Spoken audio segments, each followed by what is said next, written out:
After 5 years as just the secretary at my father's failing company, I secretly transformed it into a $50 million success. At the executive board meeting, my father looked at me and said dismissively, "Remember your place, Ava. You're just the secretary." My heart froze, but I smiled politely. Before we jump back in, tell us where you're tuning in from, and if this story touches you, make sure you're subscribed, because tomorrow I've saved something extra special for you. The next morning, when I revealed my ownership papers, everything changed. I still remember the exact moment my world shifted.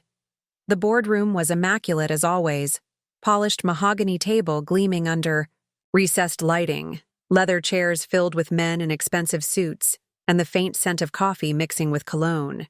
Halcyon Technologies' quarterly meeting was usually a predictable affair, but this one was different. This was the meeting where my father would announce the new CEO. For 5 years, I'd worked behind the scenes at my father's technology company. Edward Halcyon had always introduced me as my daughter, the secretary. Not the Stanford MBA graduate, not the strategy consultant who'd worked for 3 Fortune 500 companies, just the secretary. Initially, it had stung, but over time, I saw the advantage in being underestimated. When I first joined Halcyon Technologies, it was hemorrhaging money. Outdated products, disorganized management, and a toxic culture that drove away talent. My father and brother James were too proud to acknowledge the company's decline, clinging to my grandfather Clarence's original vision while the technology world sprinted ahead without them. So I made a choice. If they wouldn't see me as an executive, I'd use my secretary position as cover to save the company. I stayed late reviewing financials no one bothered to check. I redirected resources while organizing files. I cultivated relationships with clients while taking notes in meetings. I identified promising engineers and quietly promoted them while updating the company directory. Within 2 years, our failing product lines were replaced with innovative solutions I'd conceived and secretly shepherded through development. Within 3, our client list had tripled, and our stock had stabilized. By year 5, Halcyon Technologies had transformed from a $5 million struggling legacy company to a $50 million industry innovator, and no one knew I was responsible. Not the board, not our clients, not even our employees. Every success was attributed to James's visionary leadership, despite his spending most days on golf courses and yachts, while I rebuilt the company brick by brick. My grandfather, Clarence, had founded Halcyon with nothing but determination and brilliant ideas. I'd watched him work when I was young, perched on his office couch with books while he transformed the technology landscape. "Remember, Ava," he'd tell me, eyes twinkling, "people will underestimate you. Let them. It gives you the freedom to surprise them later." I thought of his words often over the years, especially when I discovered he'd been secretly mentoring me. The projects he gave me as a teenager weren't just to keep me busy, as my father assumed. They were training, financial analysis, market research, product development. Clarence saw something in me that my father refused to acknowledge, but Clarence had been gone 3 years now, and this board meeting was supposed to be the culmination of my hidden work. The company had reached a critical inflection point. We needed decisive leadership to capitalize on our growth. Though my father remained chairman, his health was declining, and everyone knew he was preparing to name a successor as CEO. "Gentlemen," my father began, his voice carrying the authoritative tone honed over 40 years of leadership. "Halcyon stands at a crossroads today. Our remarkable recovery and growth demand forward-thinking leadership." I kept my expression neutral, hands steady as I pretended to take notes. This was it, the moment when surely my father would acknowledge the truth. During our private dinner last week, he'd hinted at big changes and recognizing true leadership. I'd allowed myself, just briefly, to hope he'd finally seen through his bias. "James has been groomed for this position his entire life," my father continued, gesturing to my brother, who sat straighter in his chair. He understands Halcyon's legacy and has the vision to take us forward. The room broke into applause as James stood, straightening his custom suit with a practiced motion. I felt a cold weight settle in my stomach, but kept my face carefully blank. 5 years of practice hiding my emotions served me well in this moment. "Thank you, Father," James said, voice confident despite his complete lack of qualification. "I'm honored to accept this responsibility and continue our family's legacy." I watched as board members nodded appreciatively. None of them knew that. James couldn't explain how our newest technology worked, couldn't name our top 5 clients, and certainly couldn't identify which product lines were driving our growth. Additionally, my father continued, "We'll be bringing in Cora Matthews as COO to support James during this transition. Her experience at Vertex Systems will be invaluable." This was unexpected. Cora Matthews was indeed experienced, but she was also my former college roommate who'd recently been pushed out of Vertex in a political power struggle. We'd stayed in touch, and I knew she was brilliant, but I also knew my father was only hiring her because she was James's fiancée. A fact they'd kept carefully hidden from the public. As the meeting concluded, various board members approached James with congratulations. I gathered my notebook and pen, preparing to slip out quietly as usual. But my father's voice stopped me. "Ava, we'll need coffee for the executive session afterward, and make sure those quarterly reports are properly filed." Something in me snapped. 5 years of invisibility, of using my Stanford MBA to serve coffee, of watching my innovations attributed to others, it all crystallized into a moment of perfect clarity. "Of course, Father," I replied, voice pleasant. "Anything else?" He glanced at me, already turning away. "Remember your place, Ava. You're just the secretary." My brother James snickered, not even bothering to hide his contempt. The board members pretended not to notice the exchange, their discomfort evident only in their suddenly intense interest in their phones and tablets. I smiled politely, the perfect picture of the accommodating secretary. But inside, a decision crystallized. My grandfather's voice seemed to whisper in my ear, "The time for hiding is over, Ava." That night, I didn't sleep. Instead, I prepared. I reviewed documents I'd kept secured for years. I made calls to people whose loyalty I had carefully cultivated. I finalized arrangements that had been waiting for precisely this moment. By morning, I was ready. This wouldn't just be a confrontation, it would be a reckoning. They had dismissed me as just the secretary for the last time. My journey at Halcyon Technologies began long before I took the role of secretary. To understand how I ended up, silently running a company while being treated as nothing more than an administrative assistant, you need to understand where it all started. Halcyon wasn't always the sleek tech company it is today. My grandfather Clarence founded it in his garage in 1978, back when personal computing was still in its infancy. He was a visionary who saw the potential of technology to transform how businesses operated. With nothing but determination and a second mortgage on his modest home, he built the first Halcyon data management system, a revolutionary product for its time. I grew up watching him work, fascinated by the way he could see connections and possibilities that others missed. While my father Edward and brother James viewed the company as a symbol of status, grandfather saw it as a vehicle for innovation. He'd let me sit in his office after school, explaining complex technologies in ways my young mind could grasp. "The future belongs to those who can adapt," he'd tell me. "Never get too comfortable with success, Ava. That's when disruption finds you." By the time I was 15, I was helping him review market analyses and financial projections. Not because anyone asked me to, but because I was genuinely interested. While James was being groomed as the heir apparent with ceremonial titles and public recognition, I was absorbing the actual mechanics of the business. "Your brother craves the spotlight," grandfather told me once, when I asked why James got all the attention.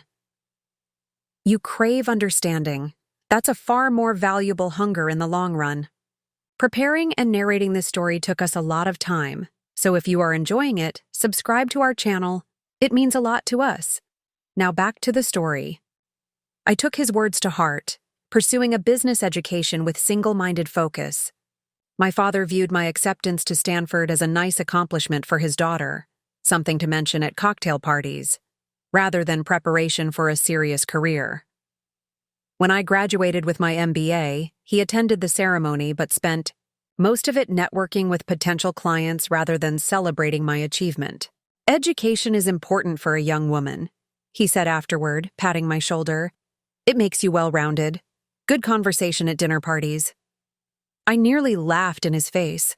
I hadn't spent 2 years and thousands of hours studying to become well-rounded for dinner parties.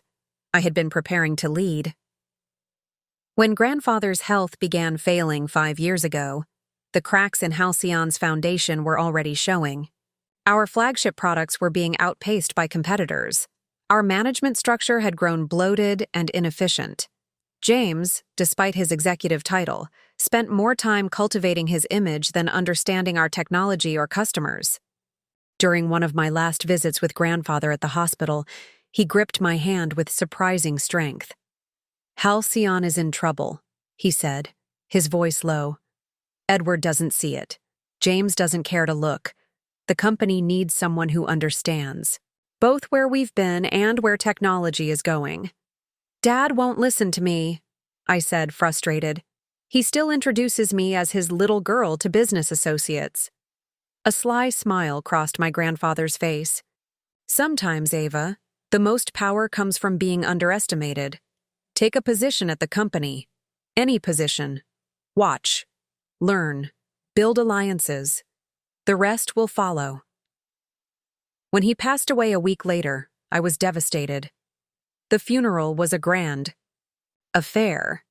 Clarence Halcyon had been a pillar of the business community, and hundreds attended to pay their respects.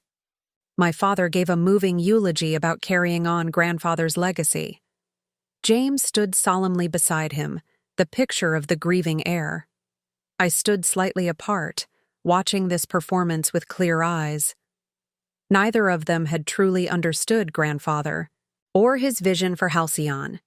They saw the company as an inheritance, an entitlement. I saw it as a responsibility. 2 weeks after the funeral, I approached my father and asked for a job at Halcyon. "A job?" he repeated, surprised. "But you've been consulting for those big firms in New York." "I want to be part of grandfather's legacy," I said simply. He considered this, then nodded. "I suppose we could find something suitable. Perhaps in HR? Something that wouldn't be too demanding." I bit my tongue. "Actually, I was thinking I could start as your executive assistant, learn the business from the ground up." This appealed to his ego. Having his Stanford MBA daughter serving as his secretary would reinforce his importance. Plus, he assumed I'd eventually get bored and leave for a more prestigious position elsewhere. "Well, if that's what you want," he said with a shrug, "though it seems a waste of your education." Little did he know that being his assistant would give me access to everything: executive meetings, confidential documents, strategic planning, and most importantly, the complete picture of just how badly Halcyon was floundering. Within my first month, I discovered we were 6 months from insolvency unless drastic changes were made. My father and James remained oblivious, maintaining an atmosphere of business as usual. Board meetings were exercises in avoiding uncomfortable truths. Executive decisions were made based on what would look good in the short term, rather than what would ensure our survival. So I began my shadow work. Small changes at first, reorganizing workflows, identifying waste, connecting departments that should have been collaborating all along. I used my position as the invisible secretary to implement changes that no one noticed until they started working. When our lead developer quit in frustration, I personally recruited an innovative replacement, ostensibly just passing along resumes, but in reality conducting the entire hiring process while making the executives believe they had made the decision. When our marketing strategy was failing, I rewrote it entirely and filtered it through various departments so it appeared to be a collaborative effort rather than my creation. For 5 years, I rebuilt Halcyon from within its crumbling walls, piece by careful piece. Every success was attributed to the leadership team. Every innovative solution was credited to departments who had merely implemented my ideas. I became the ghost in the machine, the unseen architect of our revival. And through it all, I was still just the secretary, taking notes, bringing coffee, filing reports, and silently saving the very company my father and brother were driving into the ground. The transformation of Halcyon Technologies didn't happen overnight. It was a careful, methodical process that required strategy, patience, and the willingness to let others take credit for my work. My first priority was understanding exactly how dire our situation was. Under the guise of organizing the filing system, I conducted a comprehensive audit of our finances, products, and client relationships. The results were worse than I'd feared. Our flagship product was 2 generations behind our competitors. Our client retention rate had dropped by 40% in 3 years. Our cash reserves would be depleted within 6 months at our current burn rate. Most concerning was our complete lack of innovation pipeline. While our competitors were developing AI-enhanced solutions and cloud-native architectures, we were still trying to sell marginally improved versions of decade-old software. The R&D department had been systematically gutted to maintain short-term profits, leaving us with little hope for future growth. Armed with this knowledge, I created a 3-phase rescue plan. First, stop the bleeding by cutting unnecessary expenses and stabilizing our core business. Second, revitalize our existing products with targeted improvements to retain current clients. Third, develop new offerings that would position us for future growth. The challenge wasn't developing the plan, it was implementing it without anyone realizing I was the one doing it. I needed to make my father and James believe these ideas were their own, or at least coming from appropriate channels within the organization. I started with small suggestions during meetings, carefully phrased as questions. I was filing the client reports, and I noticed several mentioned similar concerns about the user interface. Has the product team considered simplifying the dashboard? Or, while organizing the budget files, I saw we're spending significantly on 3 different vendors for similar services. Would it make sense to consolidate? Most of my suggestions were initially dismissed, but I'd carefully plant the seeds with multiple people. Eventually, someone else would raise the same point, and suddenly it would be considered a brilliant observation. I learned to celebrate these moments rather than resent them. Each implemented idea meant Halcyon was one step closer to survival. For larger strategic changes, I needed allies. I identified key employees throughout the organization who recognized our problems and wanted to solve them. People who were competent but overlooked, much like me. I built relationships with them through small interactions, remembering their children's names, noticing their contributions in meetings, finding opportunities to connect them with resources they needed. Jacob Chen in product development became my first major ally. He had brilliant ideas for modernizing our software, but had been repeatedly shut down by management. During a coffee run one afternoon, I mentioned that I'd accidentally seen some of his proposal drafts while filing. "Those solutions look really innovative," I said casually. "Have you ever considered presenting them directly to the client implementation team instead of going through normal channels?" He looked surprised. "The secretary is giving me business advice?" I smiled. "The secretary sees a lot of things, including which departments actually have budget discretion versus who just likes to act important." That conversation led to Jacob bypassing the traditional approval process and working directly with client-facing teams to implement his improvements. The results were immediate. Client satisfaction scores increased, and renewal rates stabilized. My father and James took credit for the management restructuring that allowed this innovation, never realizing I had orchestrated the entire process. This pattern repeated across departments. I identified talented people, connected them with resources and opportunities, and gradually built a shadow network of employees who were actually running the company effectively while the official leadership enjoyed the results of our work. The financial turnaround began in year 2. Our cost-cutting measures had stemmed the immediate crisis, and our product improvements were retaining valuable clients. I began phase 3, developing new offerings, by connecting our best engineers with industry trends I monitored through careful research. I was organizing the competitive intelligence reports, I would say to our lead engineer, and noticed something interesting about what Vertex Systems is developing. Their approach seems to be focusing on integration capabilities, rather than feature expansion. These observations would spark discussions and eventually new development directions that positioned us ahead of market shifts rather than perpetually behind them.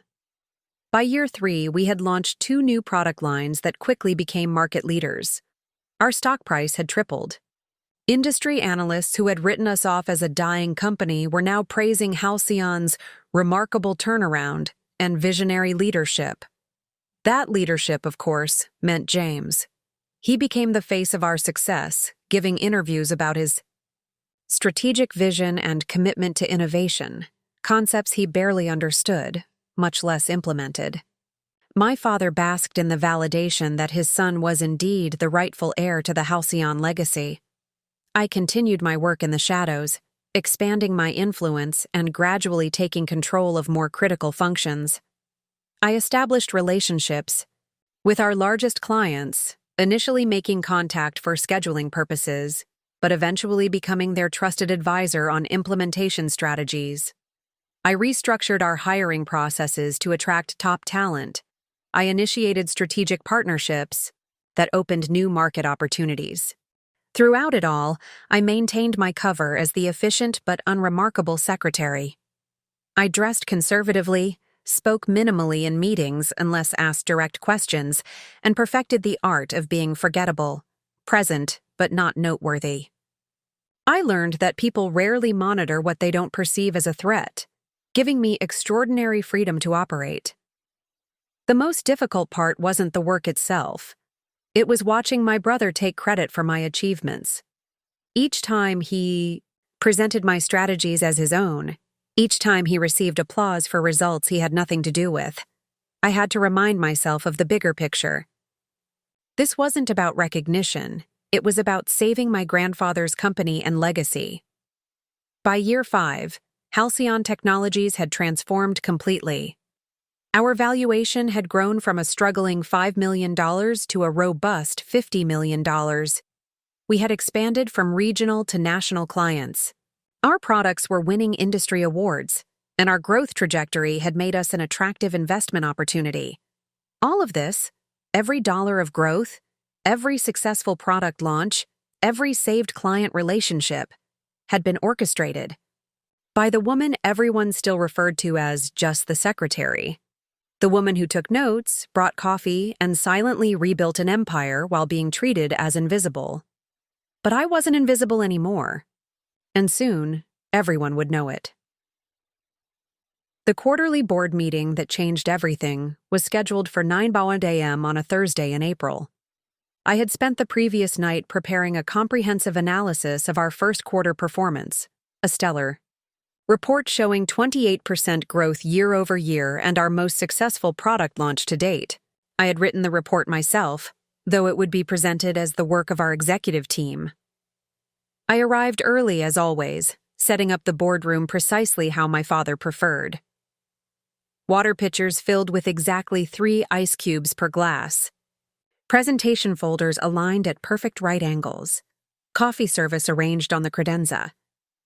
The illusion of competent leadership required attention to these details that would be attributed to good staff rather than the strategic mind that had revitalized the entire company. Board members arrived gradually, engaging in the usual pre-meeting banter about golf scores and vacation homes. I greeted each one professionally, most acknowledging me with the polite but dismissive nod reserved for support staff. Only Walter Hargrove, our longest-serving board member and my grandfather's old friend, treated me with genuine warmth. "How are you, Ava?" he asked quietly, hanging back after the others had taken their seats. Very well, thank you, I replied with a smile that held more meaning than anyone else would recognize. He looked at me thoughtfully. Your grandfather would be proud of the company's direction, he said, before adding in a lower voice, and more proud of you than you might realize. Before I could respond, my father entered the room, followed closely by James. Everyone stood in deference, a courtesy extended to the chairman and presumed CEO in waiting. I took my usual seat in the corner, notebook open, pen poised, the perfect image of the attentive secretary. Gentlemen, my father began, surveying the room with the confidence of someone who believed success was his birthright. Today marks a significant milestone for Halcyon Technologies. Our performance has exceeded all expectations, positioning us for a new chapter of growth and leadership. The board members nodded appreciatively, several glancing at the financial summaries I had prepared. Numbers didn't lie, and these numbers told a story of remarkable revival. As you know, my father continued, we've been considering the formal succession plan for some time. James has demonstrated exceptional leadership during our turnaround, and the results speak for themselves. I kept my expression neutral, though something inside me tightened. I had anticipated this announcement, but hearing the blatant misattribution of achievement still stung. Additionally, he said, we're bringing in Cora Matthews as our new Chief Operating Officer. Her experience at Vertex Systems will complement James's vision and strengthen our executive team. I watched as Cora was invited into the room. My former roommate looked polished and confident, shaking hands with board members as she was introduced. Our eyes met briefly. Her expression revealed nothing, though I detected the slightest hesitation before she looked away. With James as CEO and Cora as COO, Halcyon will be positioned for unprecedented growth, my father declared. We anticipate announcing this transition publicly next week, after finalizing the details of their compensation packages. The meeting proceeded with presentations on quarterly performance, strategic initiatives, and market positioning. All materials I had prepared, all credit going to others. I took diligent notes, occasionally rising to refill water glasses or distribute additional documents, playing my role perfectly. Near the end of the meeting, Walter raised a question that caused a subtle shift in the room's energy. These results are impressive, he acknowledged, but I'm curious about the innovation pipeline that's driving our growth. James, could you walk us through the development process for the new enterprise solution? It seems to have been the cornerstone of our market repositioning. James cleared his throat, glancing quickly at our father. Well, we implemented a strategic approach focusing on client-centered development. The technical team executed the roadmap according to the parameters we established. Walter nodded, seemingly innocent in his follow-up. I'm particularly interested in how you identified the integration opportunities that competitors missed. That insight changed our entire market position. I watched James struggle, reaching for vague business jargon to mask his complete lack of understanding.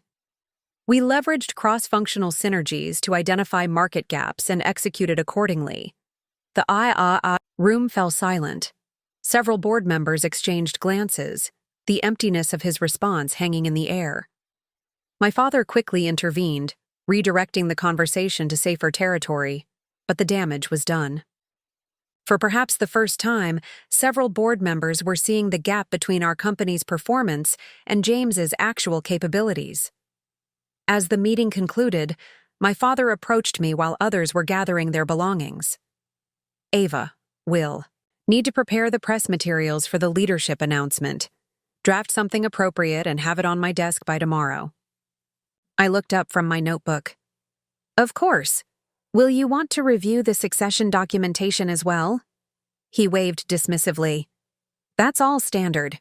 Legal has the templates from when I took over from your grandfather. Actually, I said carefully, there are several unique provisions in our corporate structure that might require specific attention.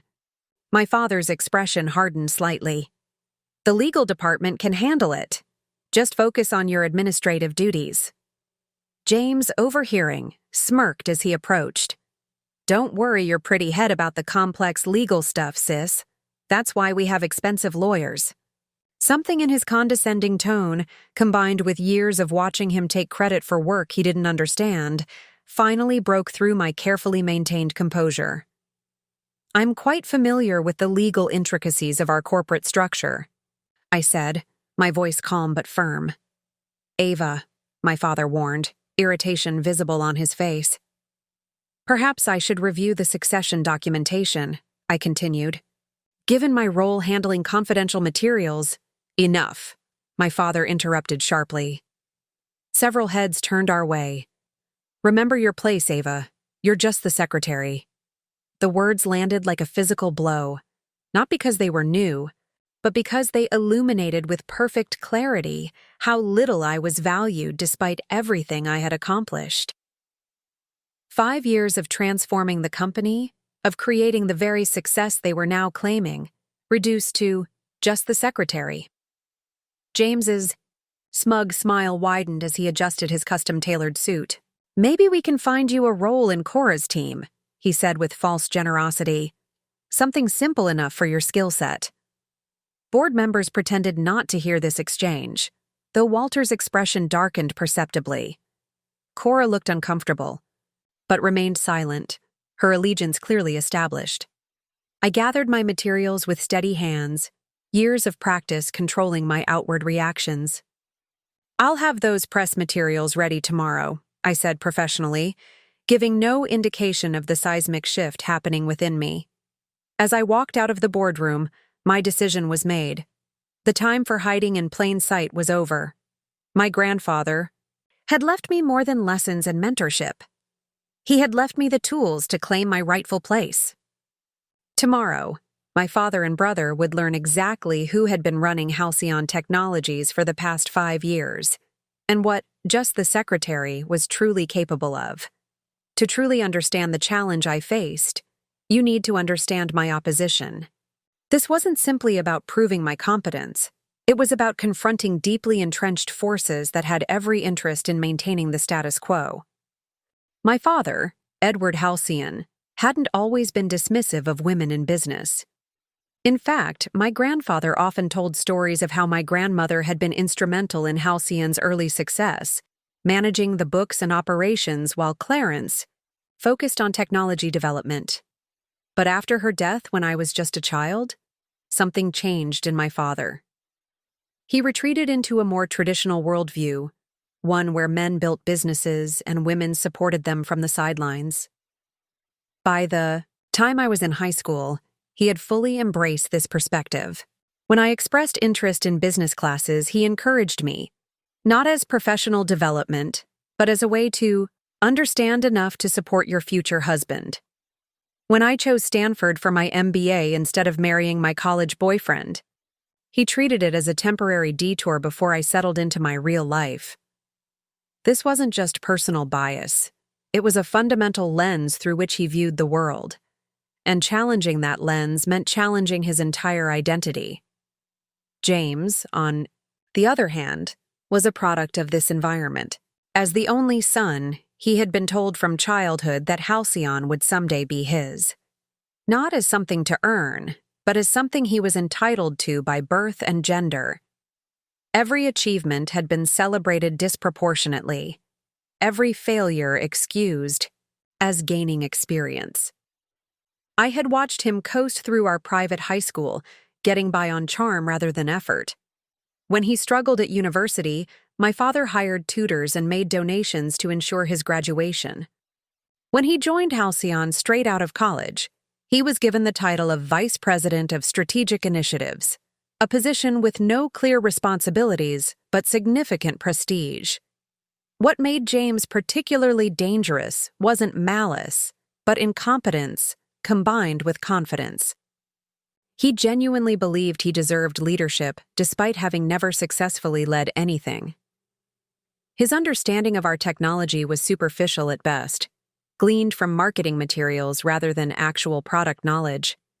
His client relationships consisted of expensive dinners and golf outings rather than understanding their business needs. In the 5 years I had been at Halcyon, James had initiated exactly 2 strategic projects.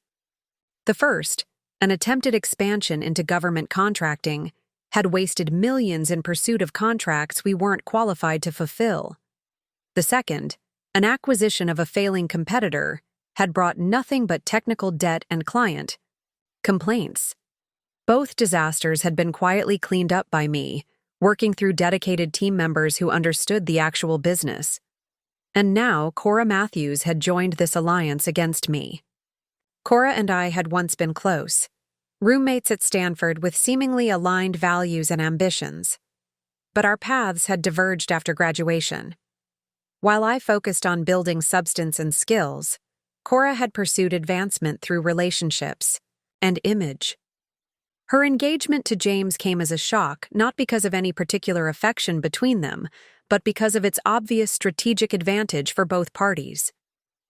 As COO, Cora would bring a veneer of competence to balance James's obvious limitations. She was articulate, polished, and skilled at taking credit for team successes while distancing herself from failures. At Vertex Systems, she had risen quickly through a combination of genuine talent and careful alliance building, though her departure had been precipitated by a product failure she couldn't deflect blame for. The night after the board meeting, I sat in my apartment reviewing what I knew about my opposition. My father controlled 30% of Halcyon's shares as chairman. James held 15%, a graduation gift he had done nothing to earn. The remaining shares were divided among board members, with 10% held in an employee stock ownership plan I had quietly established 2 years earlier.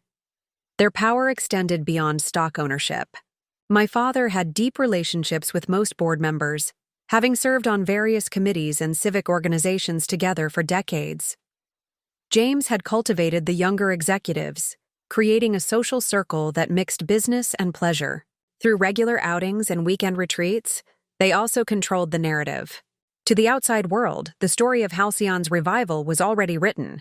A visionary founder whose son had successfully modernized the company for a new era. The press releases were drafted, the business magazine interviews scheduled. The succession, from Edward to James, was presented as the natural order, the expected and rightful transition of power. What they didn't control, however, was the actual operation of the company. Despite appearances, it was my systems, my strategies, and my relationships that kept Halcyon functioning. The developers responded to my product roadmaps. The account managers implemented my client retention programs. The financial structure followed my carefully designed model. Most importantly, they didn't know what my grandfather had done before his death. They didn't know about our private conversations, about the documents he had signed, about the provisions he had quietly inserted into the corporate bylaws during his final months. As I prepared for the confrontation that would change everything, I considered my opposition's greatest weakness. They underestimated me completely. They saw what they expected to see, a compliant woman playing a supporting role. They didn't look deeper because their worldview didn't allow for the possibility that just the secretary could be the true architect of their success. Their dismissal had been my greatest advantage for 5 years. Now, it would be their downfall. That night, I called Walter Hargrove. As my grandfather's oldest friend and business partner, he had watched my growth from curious child to capable businesswoman.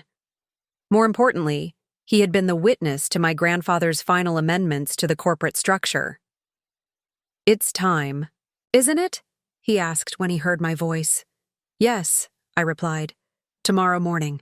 "He knew this day would come," Walter said, his voice carrying both sadness and pride. "Clarence always said Edward would push too far eventually. Are you ready for the consequences?" I thought about the years of dismissal, of watching my brother take credit for my work, of being relegated to coffee runs despite my qualifications. I thought about my grandfather's legacy being placed in the hands of people who didn't understand or respect it. "I've been ready for 5 years," I answered. "I just hoped it wouldn't be necessary." They won't take this well, Walter warned. Edward has convinced himself that James is his legacy. Challenging that will feel like you're attacking him personally. I know, I said quietly, but Halcyon is more important than his ego or James's entitlement. Clarence would be proud, Walter said, not just of what you're about to do, but of how long you tried to avoid doing it. That shows true leadership, putting the company first, even when it meant swallowing your pride. After we hung up, I gathered the documents I would need for the morning, the original corporate bylaws, the amendments my grandfather had signed, 3 months before his death, the succession provisions that no one had bothered to read carefully, and most importantly, the ownership certificates that would change everything. As I prepared for bed, I felt strangely calm. Tomorrow would be difficult, possibly even ugly. But for the first time in 5 years, I would stop hiding my true role at Halcyon. I would stop pretending to be less than I was. I would reclaim my grandfather's legacy and my own future. Remember your place, Ava, my father had said. You're just the secretary. Tomorrow, he would learn exactly what place my grandfather had intended for me all along. The morning after the board meeting, I arrived at Halcyon headquarters at 6:30 a.m., well before the usual stream of employees would begin their day. The quiet building gave me space to observe and think without maintaining my secretary persona. I walked slowly through the offices, seeing them through new eyes. For 5 years, these spaces had been my chessboard, places where I moved pieces strategically while remaining seemingly peripheral. Now I noticed details that reinforced the power structures I was about to challenge. My father's corner office was a shrine to traditional corporate success. Dark wood furniture, leather-bound business books, most unread, and photographs documenting his handshakes with various dignitaries. Notably absent were any images of actual Halcyon products or team celebrations. The space was designed to project authority, not to facilitate innovation or connection. James's office down the hall mirrored our father's in aspiration, if not achievement. The furnishings were similarly imposing but newer, with modern art he didn't understand, but had been told was valuable. Awards he hadn't earned were prominently displayed. The whiteboard on his wall showed a half-formed strategy mind map in his handwriting, a scatter of buzzwords without coherent connection.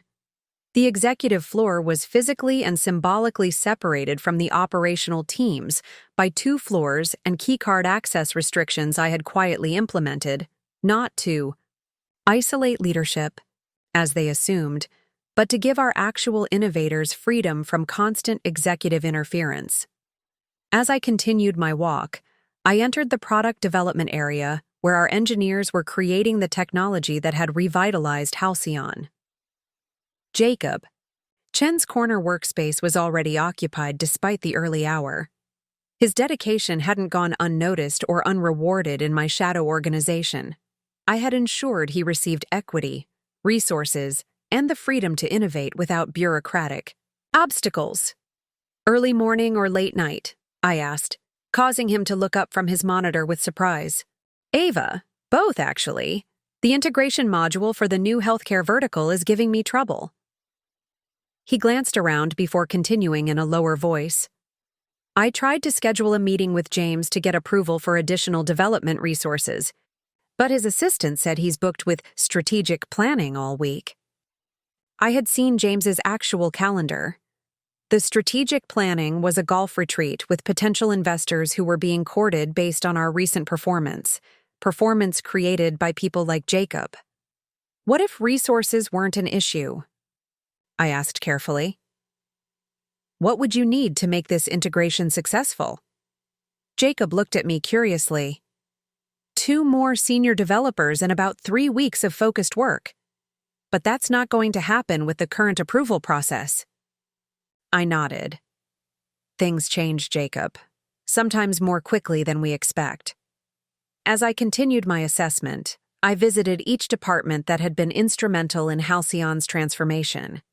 the client success team led by Amelia Rhodes, who had implemented my retention strategies without realizing I was their author.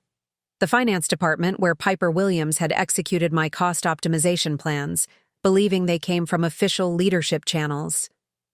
The marketing team that had brilliantly executed campaigns based on positioning documents I had routed to them from executive brainstorming sessions that never actually occurred.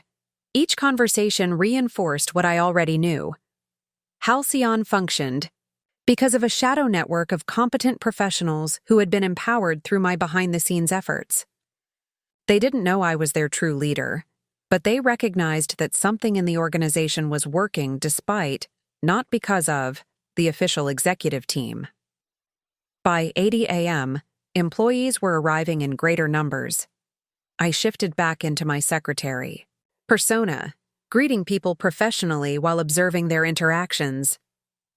The news of James's upcoming CEO appointment and Cora's addition to the executive team had spread quickly. The reactions were telling. Among the senior staff, there was performative enthusiasm, congratulatory emails, verbal support in public spaces, careful alignment with the new power structure. But in quieter corners, I observed concern. Worried. Glances between department heads. Hushed conversations that stopped when others approached. Several key employees checking their phones with the particular focus that suggested updating resumes or reaching out to contacts about new opportunities. Most revealing was the middle management layer, the people who actually kept projects moving and teams functioning. They weren't updating resumes yet, but their body language showed resignation rather than enthusiasm. They had been through leadership changes before and knew that James's promotion likely meant more emphasis on appearance than substance, more pressure for quick results rather than sustainable growth. As I returned to my desk outside my father's office, I noted who stopped by to establish early connections with the new regime: the internal politicians, the sycophants, the people, whose advancement had always depended more on relationships than results. They brought coffee to James, laughed too loudly at his jokes, and asked how they could support his vision. By 8:45 a.m., I had a clear map of the human terrain I was navigating. I knew who might secretly applaud my challenge to the status quo. I knew who would oppose me out of self-interest regardless of what was best for Halcyon. Most importantly, I knew who would wait to see which way the wind blew before choosing a side. I also observed Cora's first morning as the incoming COO. She arrived at 8:30, immaculately dressed and projecting confidence. She had already scheduled meetings with department heads, clearly establishing her authority before it was officially announced. When she saw me at my desk, she paused. "Ava," she acknowledged with professional courtesy but careful distance. "Could you show me to the main conference room? I'm meeting with the product team at 9. "Of course," I replied, maintaining my helpful secretary persona. "I've taken the liberty of preparing the quarterly performance data you'll need for that discussion." "That's thoughtful," she said, slight confusion crossing her face. "I didn't realize that would be part of your responsibilities." "I try to anticipate needs," I said simply. "It helps things run smoothly." As I walked her to the conference room, she lowered her voice. "I hope there are no hard feelings about the arrangement with James. It's just business, you understand?" Smiled politely. "Everything at Halcyon is just business, Cora. Some of us simply take the business more seriously than others." Her expression hardened slightly before she composed herself. "I've always respected your dedication," she said carefully. "Perhaps we can find you a more suitable role in the new structure, something that better uses your Stanford education." "That's an interesting suggestion," I replied as we reached the conference room. "I think we'll all find ourselves in more suitable roles very soon." She gave me a puzzled look, but was distracted by James's arrival. He barely acknowledged my presence, focusing entirely on Cora as they entered the conference room together, already discussing how they would restructure the department they were about to meet.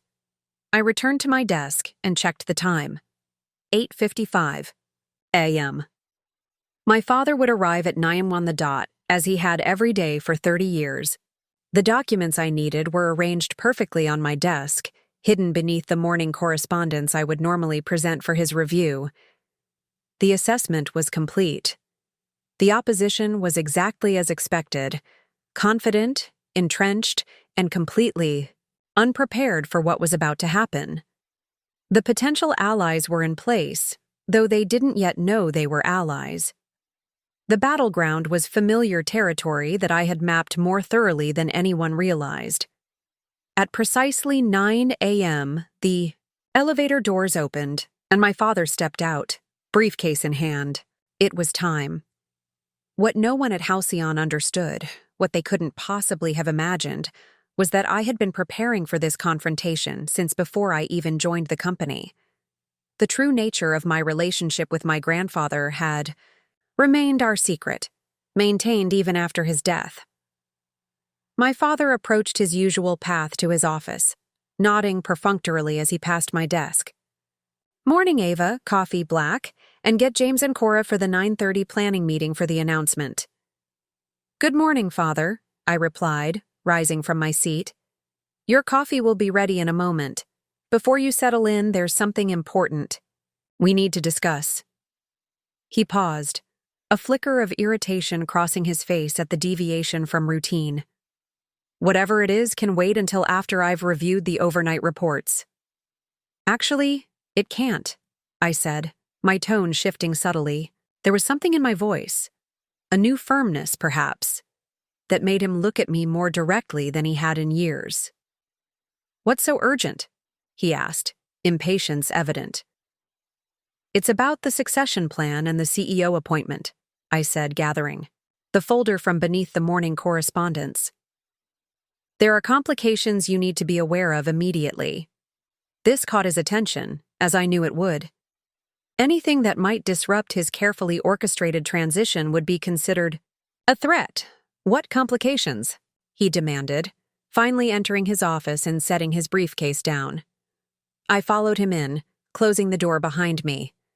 "Legal complications, ownership complications, succession complications." My father sighed dramatically, sitting in his leather chair. "Ava, if this is some kind of emotional reaction to yesterday's announcement—" "It's not emotional," I interrupted, something I had never done before. "It's factual, and it's going to change everything you've planned." I placed the folder on his desk and opened it, revealing the first document, my grandfather's original succession plan, signed 15 years earlier. "You're familiar with this, of course," I said. "Grandfather's initial succession plan naming. You as CEO with complete control of the company upon his retirement or death." My father glanced at it dismissively. "Yes, and that same mechanism now applies to James. This is standard." "Actually, it doesn't," I replied, turning to the next document, "because this plan was superseded 3 months before grandfather's death." I watched my father's expression change as he looked at the amended succession document, one he had never seen before. His eyes narrowed as he scanned the text, face hardening when he reached the critical section. "This is absurd," he said, voice low and dangerous. "This appears to indicate that Clarence placed significant ownership shares in a separate holding entity. That's not possible. I would have known." "Would you?" I asked simply. "You were focused on maintaining appearances and positioning James as the heir apparent. The actual legal structure of the company didn't interest you as long as your authority wasn't challenged." He began reading more carefully now, his growing alarm evident. "This suggests the holding entity controls nearly 40% of Halcyon." "Who controls this entity? It can't be legal. Where did these shares come from?" "They came from grandfather's personal holdings," I explained. "Shares he never transferred to you because he was concerned about the company's direction. And as for who controls the entity—" I slid the final document across the desk, the ownership certificate of Halcyon Innovation Holdings, LLC. The name at the top read clearly, Ava Halcyon, managing member and sole owner. The silence that followed was profound. My father stared at the document, then at me, his worldview visibly crumbling as the implications became clear. "This is forgery," he finally managed, though his voice lacked conviction. He recognized my grandfather's distinctive signature, the proper legal seals, the meticulous documentation that characterized all of Clarence's important decisions. "It's not forgery," I said calmly. "It's succession planning. Just not the succession you assumed. Grandfather saw what was happening to Halcyon under your leadership. He watched you promote James despite his lack of qualifications. And he made arrangements to protect the company he built." "By giving it to my secretary daughter?" he asked incredulously, anger beginning to replace shock. "By giving it to the granddaughter he had been mentoring since she was 15, I corrected. "The Stanford MBA you dismissed as a secretary. The strategist who has actually been running Halcyon for the past 5 years while you and James took credit for the results." His face flushed. "That's preposterous. You answer phones and schedule meetings." "I rebuilt this company," I said, my voice quiet but firm. "Every strategic initiative that turned Halcyon around came from me. Every product innovation, every operational improvement, every client relationship that saved us from bankruptcy. All my work, implemented through a network of competent professionals who deserved better leadership than they were getting." Father stood abruptly, his chair rolling backward. "I won't stand for this. The board won't stand for this. James is the future of this company." "James couldn't explain our core products if his life depended on it," I interrupted. "The board has already seen that. Yesterday, when Walter asked him about the enterprise solution, he couldn't answer even basic questions about the technology that's driving our growth." "Technical details aren't a CEO's concern," my father insisted, though with less certainty. "Leadership is a CEO's concern," I countered. "Understanding the business is a CEO's concern. James has demonstrated neither." I moved to the door, then turned back. "I've scheduled a meeting in the main conference room at 10 a.m. The board has been notified, as have the senior leadership team. I'll be presenting the legal documentation and formally assuming my role as the controlling shareholder of Halcyon Technologies." My father stared at me, struggling to reconcile the daughter he thought he knew with the woman standing before him. "Why?" he finally asked. "Why pretend to be something you weren't? Why hide for 5 years?" The question deserved a genuine answer. "I didn't want it to come to this," I admitted. "I hoped that by improving the company from within, by demonstrating what was possible through results rather than confrontation, you might recognize that leadership isn't defined by gender or birth, order, that you might see James's limitations and reconsider, that I wouldn't have to use grandfather's contingency plan." I paused, the weight of 5 years of dismissed contributions heavy in my voice. "I wanted to earn your respect, not force it through. Legal maneuvering. But yesterday when you said, 'Remember your place, Ava, you're just the secretary,' I realized you would never see me as anything else, no matter what I accomplished." My father's expression shifted between anger, confusion, and something that might have been the first glimmer of understanding. "This meeting is happening," I continued. "You can choose how to respond. You can fight me, embarrass yourself, and damage the company in the process. Or you can accept that grandfather saw something in me that you refuse to see, and find a way forward that preserves both Halcyon's future and your dignity." I opened the door, preparing to leave. "You have until 10-year-old am to decide. I hope you choose wisely." As I walked back to my desk, I felt lighter than I had in years. The secret strength that had sustained me through dismissal and disrespect, my grandfather's faith and my own carefully accumulated power, was no longer secret. Whether they accepted it willingly or fought me to the bitter end, the truth was, finally emerging, Halcyon's secretary had always been its savior. Now it was time to claim my rightful place, not as someone's daughter or sister, but as the leader who had earned it through vision, perseverance, and results. The hour between. My confrontation with my father and the scheduled board meeting was the longest of my life. I returned to my desk, outwardly composed while internally processing the seismic shift that had just occurred. 5 years of calculated restraint had finally given way to open declaration. There was no going back. I watched my father's office door remain firmly closed. No sounds emerged, no calls were made, at least none that I could hear. This uncharacteristic silence was more unnerving than any outburst would have been.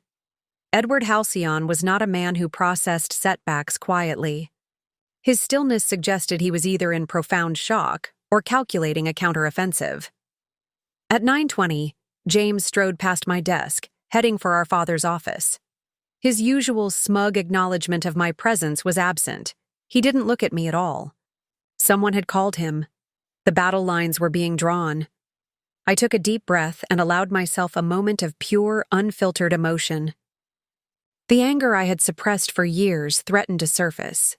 Anger at being dismissed despite my qualifications, at watching my brother fail upward while I worked in the shadows, at having to fight for recognition that should have been based on merit rather than gender or birth order.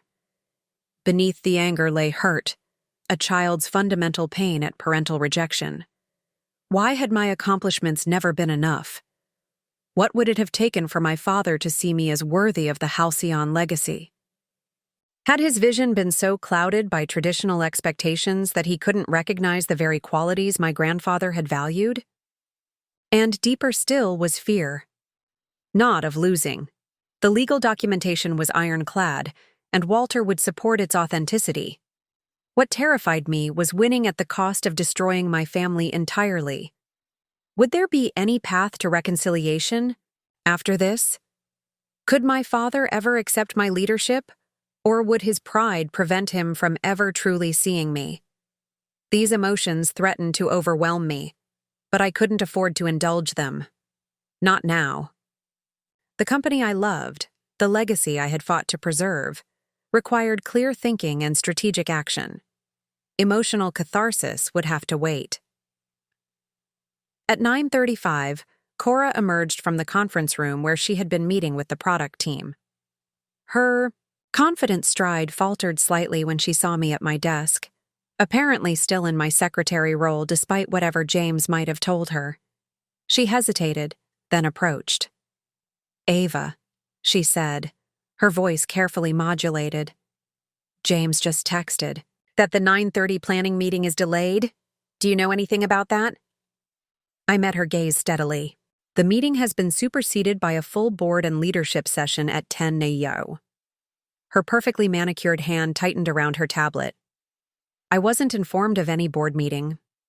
"You are now," I replied simply. Something in my tone must have alerted her that the dynamic had shifted. Cora had always been perceptive. It was one of her genuine talents beneath the calculated exterior. "What's happening, Ava?" she asked, dropping the professional veneer momentarily. "There's something going on, isn't there?" For a brief moment, I saw the roommate I had once trusted, the woman with whom I had shared late-night conversations about breaking glass ceilings and changing outdated business cultures. Before ambition and expediency had led her to align with James, we had been friends with shared dreams. "Everything's changing," I said quietly. "You might want to reconsider your alliances before the meeting." Confusion and wariness crossed her face. "What does that mean?" "It means that in 30 minutes, the power structure you've so carefully positioned yourself within will no longer exist. Make your choices accordingly." She stared at me, reassessing everything she thought she knew. Without another word, she turned and walked briskly toward James and my father, who were now visible through the glass walls of the executive office, gesturing intensely as they spoke. I watched the three of them, father, son, and future daughter-in-law, huddled, together in crisis. They had formed their united front against me, Now I needed to prepare for the confrontation that would determine Halcyon's future. At 9:45, I walked to the executive restroom, a small privilege I had allowed myself despite my secretary role. I needed a moment of privacy before the battle. Ahead. The woman in the mirror looked different somehow. Same clothing, same carefully conservative hairstyle, but her eyes held a clarity and purpose that had been partially veiled before. "You're ready for this," I told my reflection. "Grandfather believed in you. More importantly, you've proven yourself through results, not words." I thought about the path that had led to this moment. The afternoons spent in Clarence's office absorbing business wisdom, the nights studying financial models while classmates partied, the careful cultivation of allies who didn't know they were allies, the strategic patience of waiting for the right moment rather than reacting to each slight and dismissal. Most of all, I thought about my grandfather's words during our last private conversation in the hospital. "Ava," he had said, his voice weakened but his eyes sharp as ever. "There are two kinds of power in this world. The kind that's given, which can be taken away just as easily, and the kind that's earned through capability and vision. I've given you the tools to claim your rightful place, but your real power comes from what you've built in yourself. Never forget that." I hadn't forgotten. Even with legal ownership, I would still need to lead effectively, to demonstrate that my grandfather's faith was justified and that my hidden leadership had been the true source of Halcyon's revival. At 9:55, I gathered my documents and walked to the main conference room. Walter was already there, as were several other board members who looked confused about the hastily called meeting. The senior leadership team began filing in, their expressions ranging from curious to concerned. Jacob from product development caught my eye, raising an eyebrow in silent question. I gave him the smallest nod, and he seemed to understand that something momentous was about to happen. At 9:59, my father entered with James and Cora flanking him. His face was a controlled mask of authority, though I could see the tension in his jaw. James looked flushed with anger, while Cora maintained professional composure, despite the uncertainty in her eyes. The room quieted as my father took his customary seat at the head of the table. I remained standing at the opposite end, documents in hand, ready to challenge the hierarchy that had defined my life. "I've called this emergency session," my father began, "to address some confusion regarding our succession planning." And so it began. His attempt to control the narrative, to frame my documentation as a misunderstanding rather than a legitimate claim to leadership. As he spoke, I felt a strange sense of calm descend over me. The emotional storm had passed, leaving clear purpose in its wake. This wasn't just about me anymore. It was about every talented person at Halcyon who deserved leadership that valued substance over appearance. It was about my grandfather's vision for a company that innovated rather than stagnated. It was about transforming a painful personal struggle into a catalyst for necessary change. As my father finished his opening remarks and all eyes turned to me, I knew that the time for hiding was over. The secretary was about to reveal herself as the rightful leader, and nothing at Halcyon would ever be the same. "Thank you for joining this meeting on short notice," I began, my voice steady and assured. Not the deferential tone of a secretary, but the confident delivery of an executive. "I appreciate everyone's flexibility as we address a matter of critical importance to Halcyon's future." The room's attention shifted palpably. Several board members exchanged glances, clearly surprised by my authoritative tone. The senior leadership team sat straighter, sensing the unusual dynamics at play. My father's expression darkened as he realized I was taking control of the meeting he had attempted to commandeer. "Ava," he interjected, "perhaps you should distribute the materials and take notes while we discuss." "That won't be necessary," I replied smoothly, meeting his gaze directly. "I'll be leading this portion of the meeting." Without waiting for his response, I activated the conference room display and projected the first document, the current ownership structure of Halcyon Technologies as officially registered with the SEC. As you can see, I continued, the ownership of Halcyon has been misrepresented in recent discussions about succession planning. While Edward Halcyon controls 30% of shares and James Halcyon holds 15%, what hasn't been disclosed is the existence of Halcyon Innovation Holdings, which controls 40% of the company.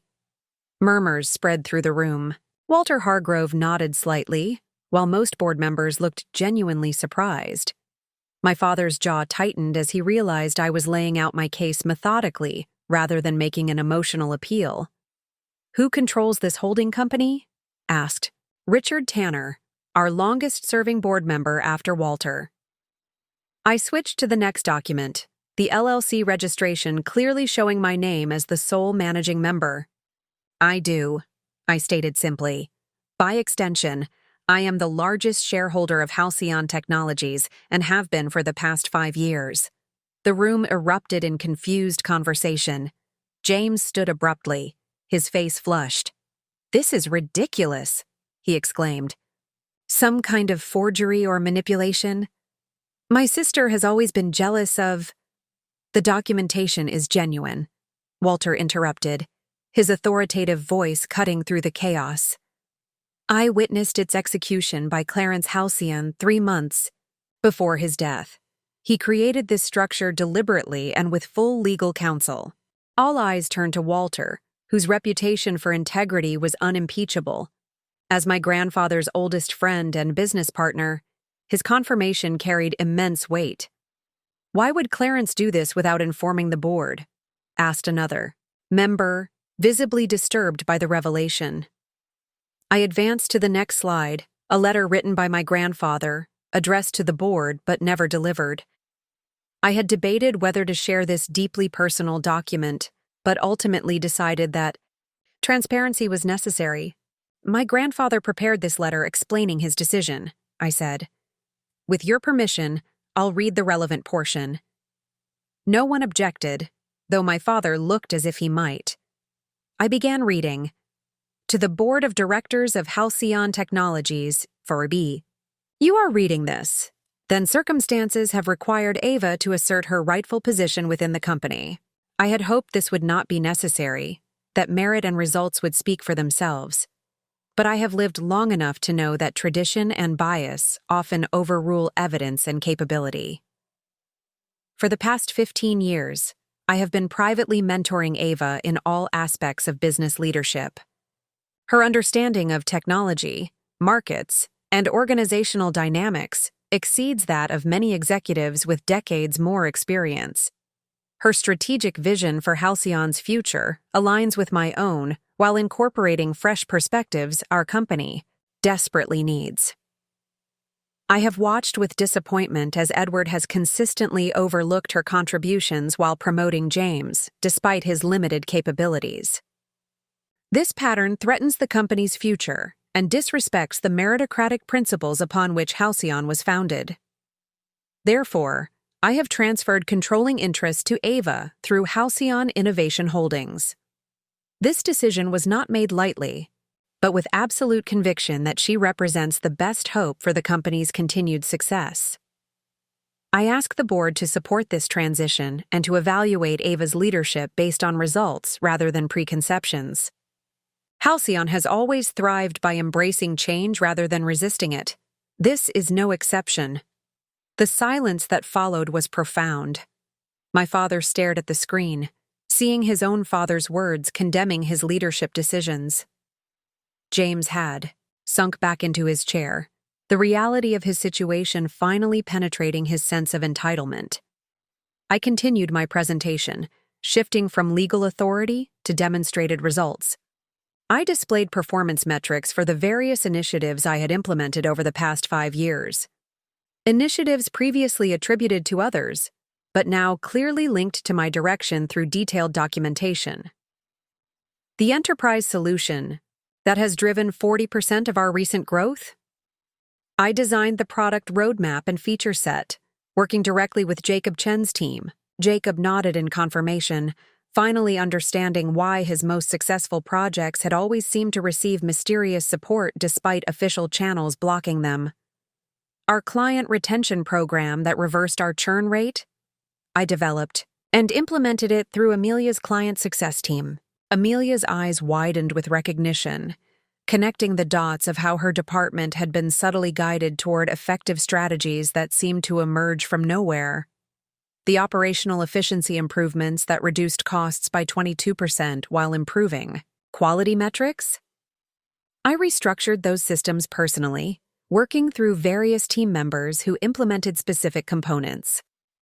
With each revelation, I could see the senior leadership team's perception shifting. What had seemed like disconnected successes were now revealed as part of a cohesive strategy.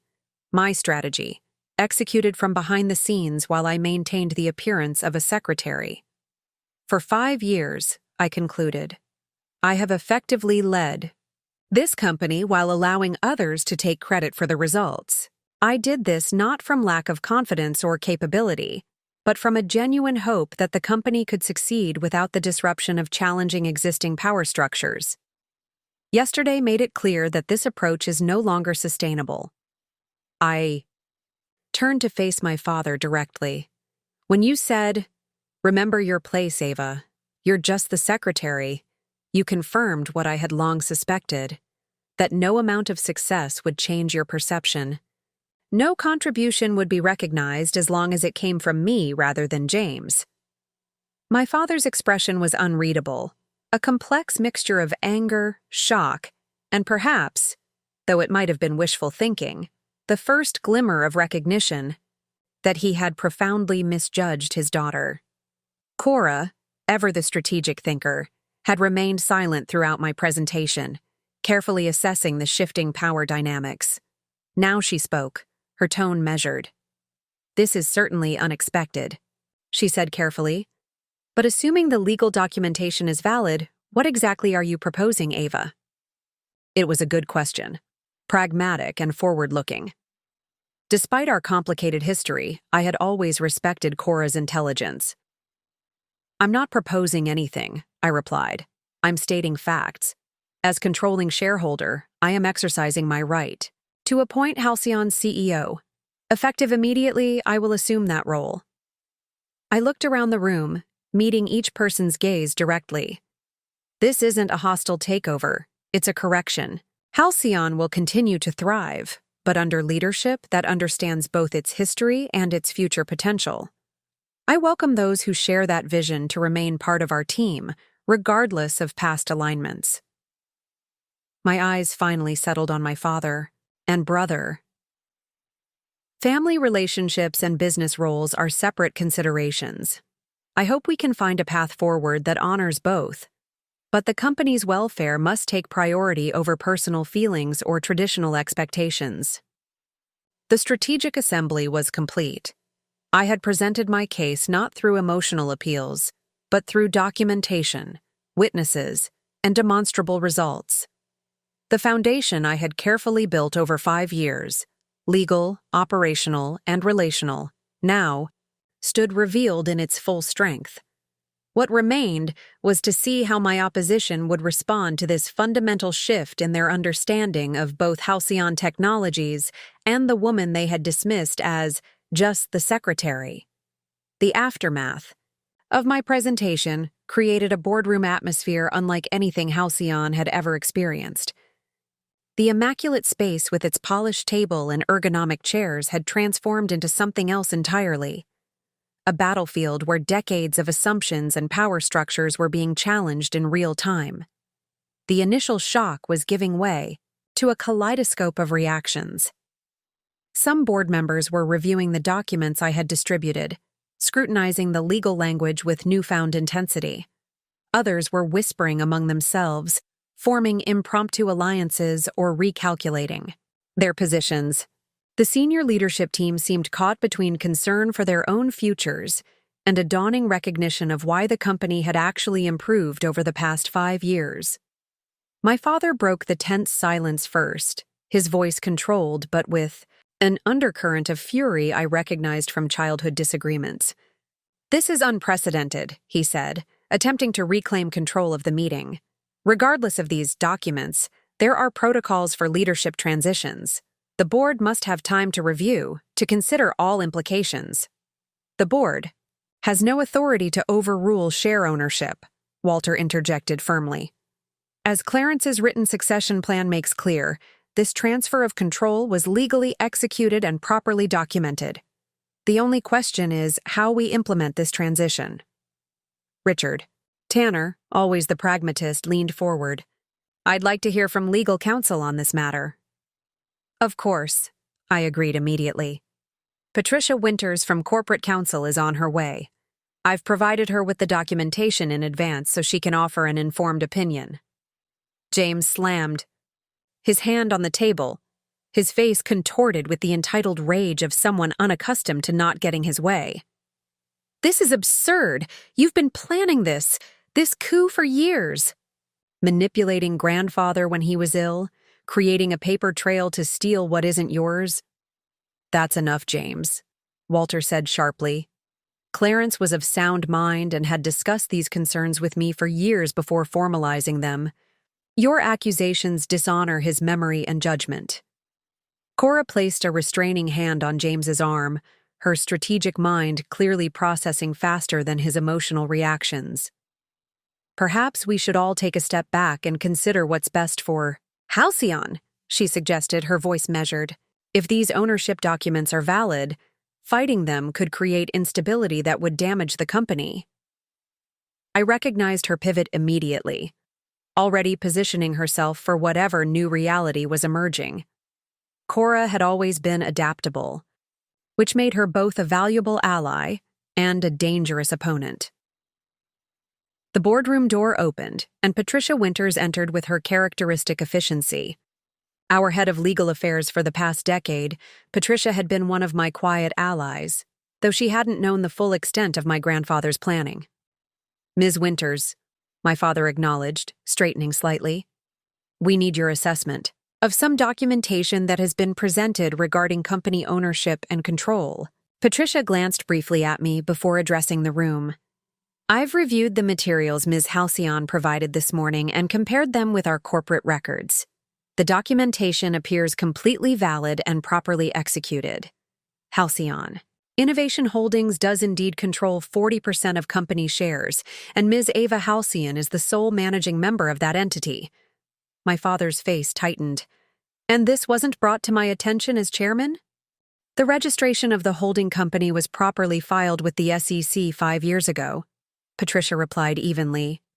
While not specifically highlighted in board presentations, it has been part of our shareholder documentation in every annual report. The implication was clear. My father and the board had been so confident in their control that they hadn't bothered to read the detailed ownership disclosures in their own company's reports. My invisibility had been reinforced by their assumption that I couldn't possibly matter enough to notice.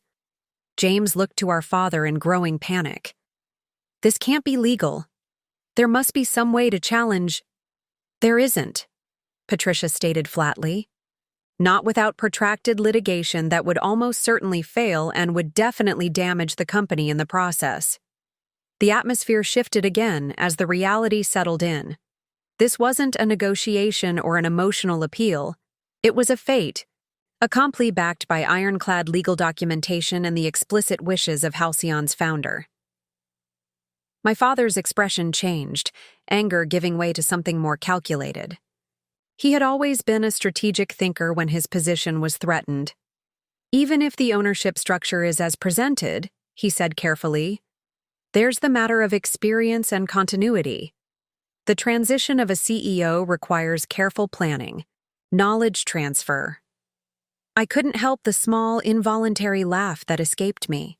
The irony was too perfect. Knowledge transfer? I echoed. What knowledge would you need to transfer that I don't already possess? I've been effectively running this company for 5 years. Every major initiative, every strategic pivot, every successful product launch came from me, implemented through others, but designed and directed by me. I gestured toward the senior leadership team. Ask Jacob who really designed the architecture for our enterprise solution.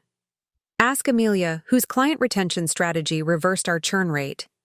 Ask Piper, who restructured our financial reporting to identify hidden growth opportunities. One by one, the team members I named nodded slowly, connections forming as they realized the source of the executive guidance that had seemed so mysteriously effective compared to the official directives they usually received.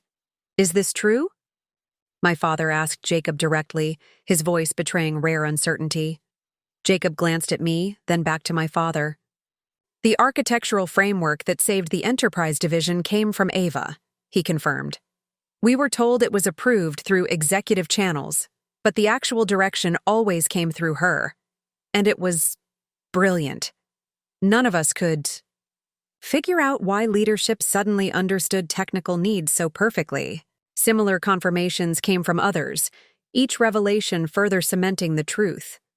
I hadn't just owned Halcyon on paper, I had been its de facto leader while remaining in the shadows. Patricia Winters cleared her throat. From a legal perspective, the path forward is clear. Ms. Ava Halcyon, as controlling shareholder, has the authority to appoint the CEO and make leadership changes as she sees fit. The board's role is advisory in this context, not authoritative. The battlefield was now fully defined. The legal terrain favored me completely. The operational landscape, the actual functioning of the company, had been under my control for years. The relational territory was shifting as people realized where competence truly resided. My father stood slowly, his imposing presence diminished by the revelations, but not extinguished. I request a brief recess to consult privately with James and our personal counsel. Of course, I agreed.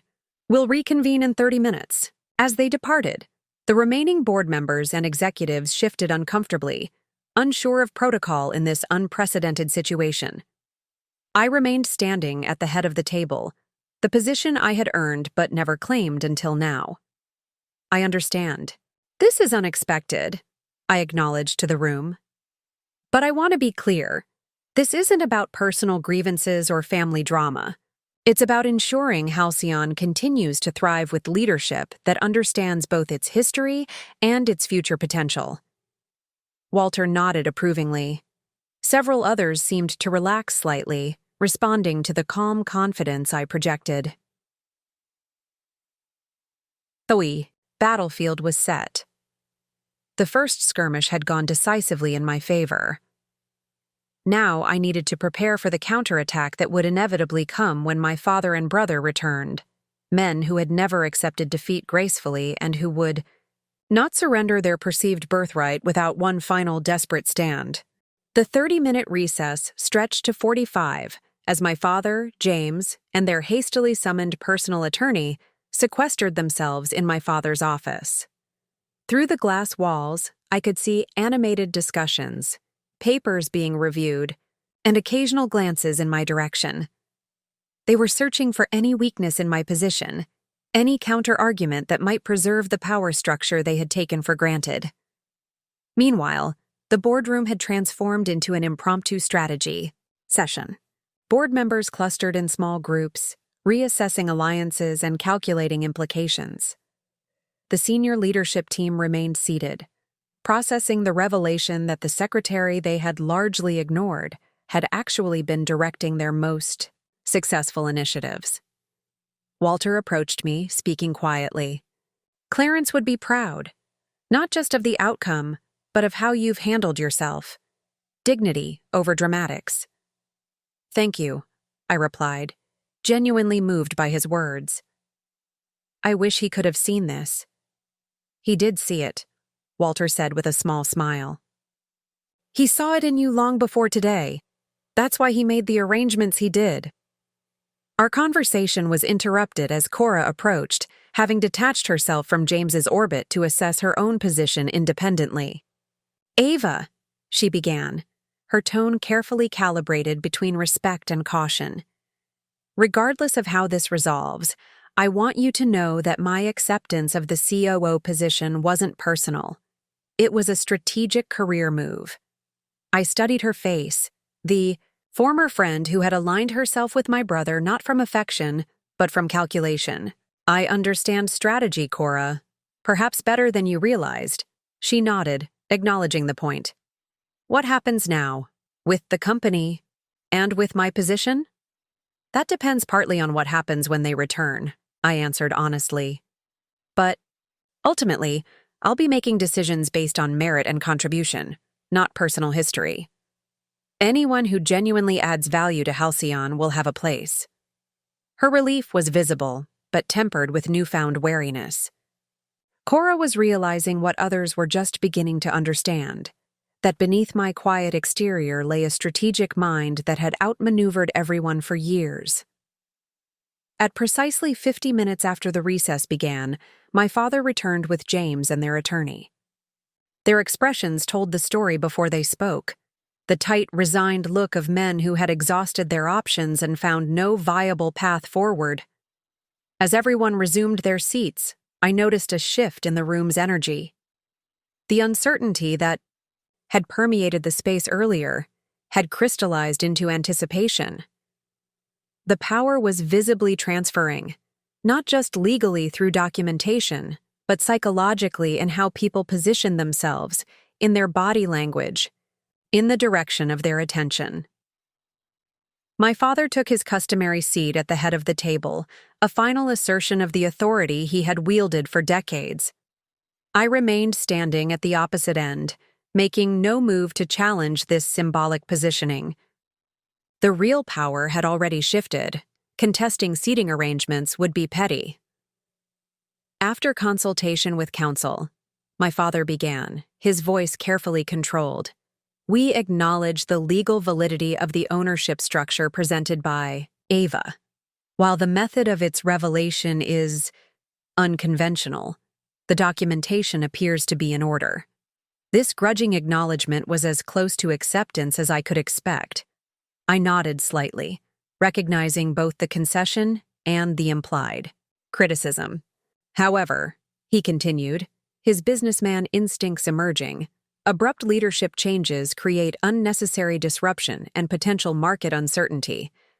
I propose a transition period of 6 months, during which James and I will work closely with Ava to ensure continuity and proper knowledge transfer. It was a transparent attempt to maintain control while searching for ways to undermine my position. 6 months would give them time to approach other shareholders, create alliances against me, or find legal technicalities they could exploit. That won't be necessary, I replied calmly. As I've demonstrated, I've been effectively running Halcyon's operations for 5 years. There's no knowledge to transfer that I don't already possess. James leaned forward, unable to contain himself despite their obviously planned approach. You've been manipulating from the shadows, not leading. Leadership requires visibility, accountability. Which I'm now assuming fully, I interjected. My preference for efficacy over ego doesn't diminish my leadership. It defines it. My father raised a hand to silence James, recognizing the weakness of his emotional arguments. The board should have input on such a significant transition. He tried instead looking to the directors for support.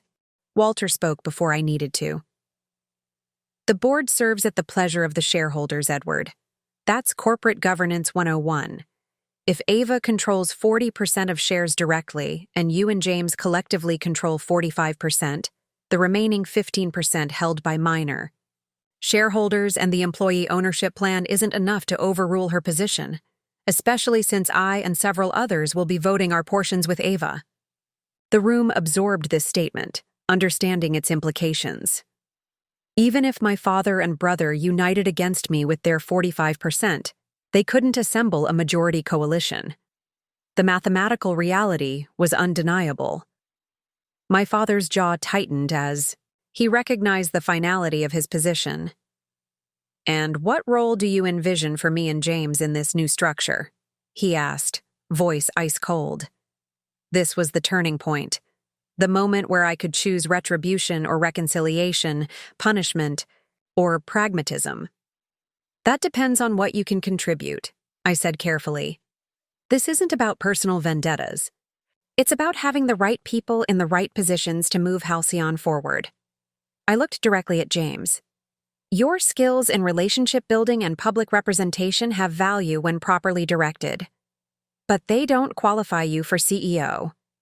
If you're willing to work within a more appropriate role that matches your actual capabilities, there can be a place for you. His face flushed with humiliation and rage, but before he could respond, I turned to my father. As for you, Father, your experience and historical knowledge remain valuable, though your approach to leadership has become outdated. The chairman.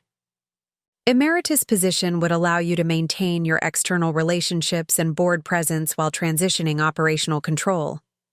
The offer was genuine but conditional, a path to preserve dignity without retaining power. My father recognized it for what it was, the best terms he would get under the circumstances. Patricia Winters, ever the procedural expert, spoke up. If these arrangements are agreeable, we should formalize them through proper documentation and board resolution. I'll need time to consider, my father replied stiffly. Of course, I acknowledged. However, the leadership transition itself is effective immediately. I'll be meeting with the senior team this afternoon to outline initial priorities and organizational changes. With those words, the power reversal became concrete. I wasn't asking permission or seeking approval. I was informing them of decisions already made, authority already assumed.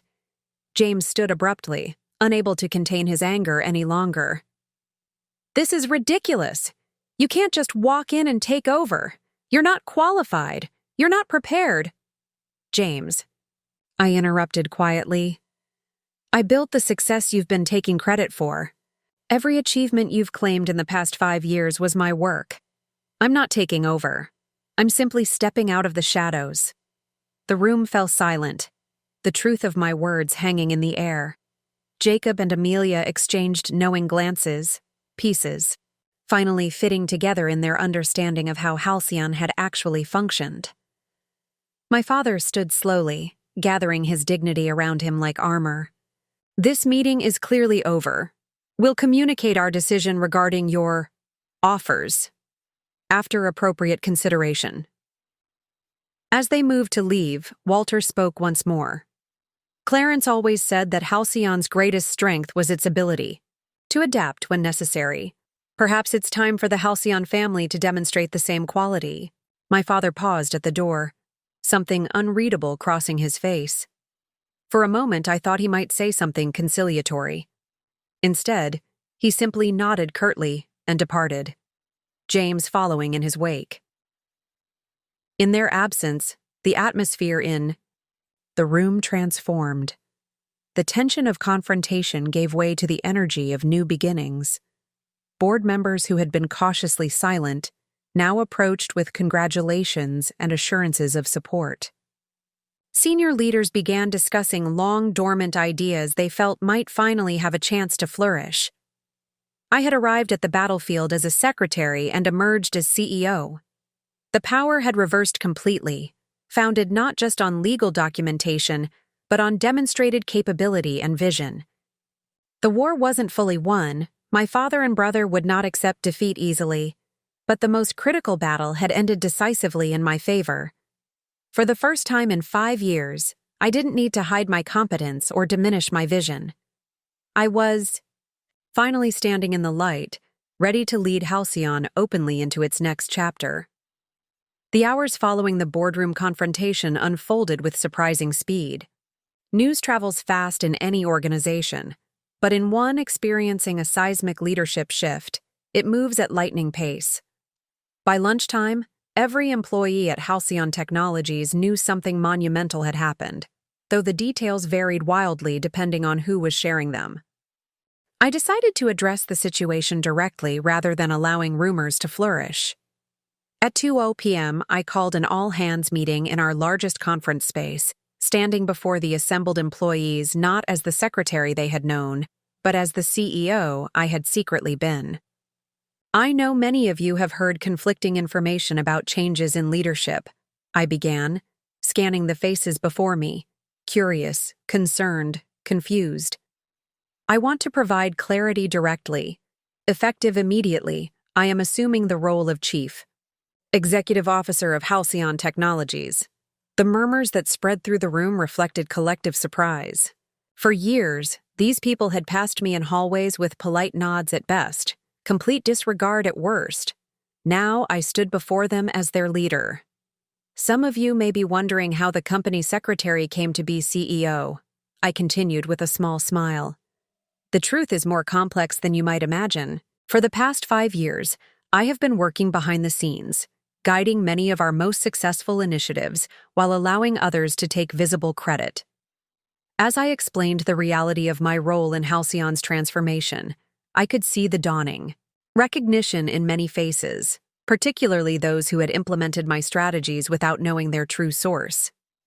This transition may seem sudden, but I want to assure you that Halcyon's operations and direction will continue with the same focus on innovation and excellence that has driven our recent success. The difference is that now, the leadership structure will align with the actual sources of that success. After addressing immediate concerns about job security and organizational stability, I ended the meeting with a commitment to transparency moving forward. As employees filed out, many approached with congratulations or questions, seeing me with new eyes and reconsidering countless interactions from the past. Meanwhile, the collapse of my opposition was unfolding in ways both public and private. James's reaction was the most immediate and visible. By 3 p.m., he had cleared out his office in a chaotic whirlwind of activity, instructing his assistant to pack his awards and personal items while he made angry phone calls in the hallway, loud enough for others to hear.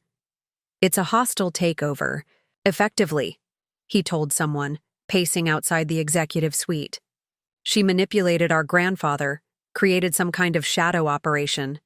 Yes, legally it seems airtight, but ethically, it's outrageous." His performance wasn't for my benefit. He didn't realize I was within earshot, reviewing transition details with Patricia in a nearby conference room. It was a display meant for the witnesses he assumed would sympathize with his plight. But the audience was no longer receptive to his narrative. Too many people had already begun connecting dots, realizing that the company's actual success had little to do with James's leadership. By 4:30 p.m., he made his final exit, walking through the office with deliberate confidence that didn't match his flushed face and clenched jaw. He didn't say goodbye to anyone, didn't acknowledge the team members who had supported him for years. His departure was the physical manifestation of his inability to accept reality, dramatic, self-centered, and ultimately insignificant to the YI company's operations. My father's response was more strategic but equally revealing of his character. He didn't clear out his office or make a public display. Instead, he called an impromptu meeting with several long-standing board members at his private club across town, attempting to build a coalition that could limit my authority, even if they couldn't remove me. I learned of this meeting not through corporate espionage, but through Walter, who had been invited and attended specifically to monitor the situation. It was a last-ditch effort to salvage some control, Walter told me when he called that evening. Edward proposed creating an executive committee with oversight powers that could effectively check your decisions. "And the response?" I asked, though I could guess from Walter's tone. Lukewarm at best. Richard and Michael were diplomatic but non-committal. The others seemed uncomfortable with the entire approach.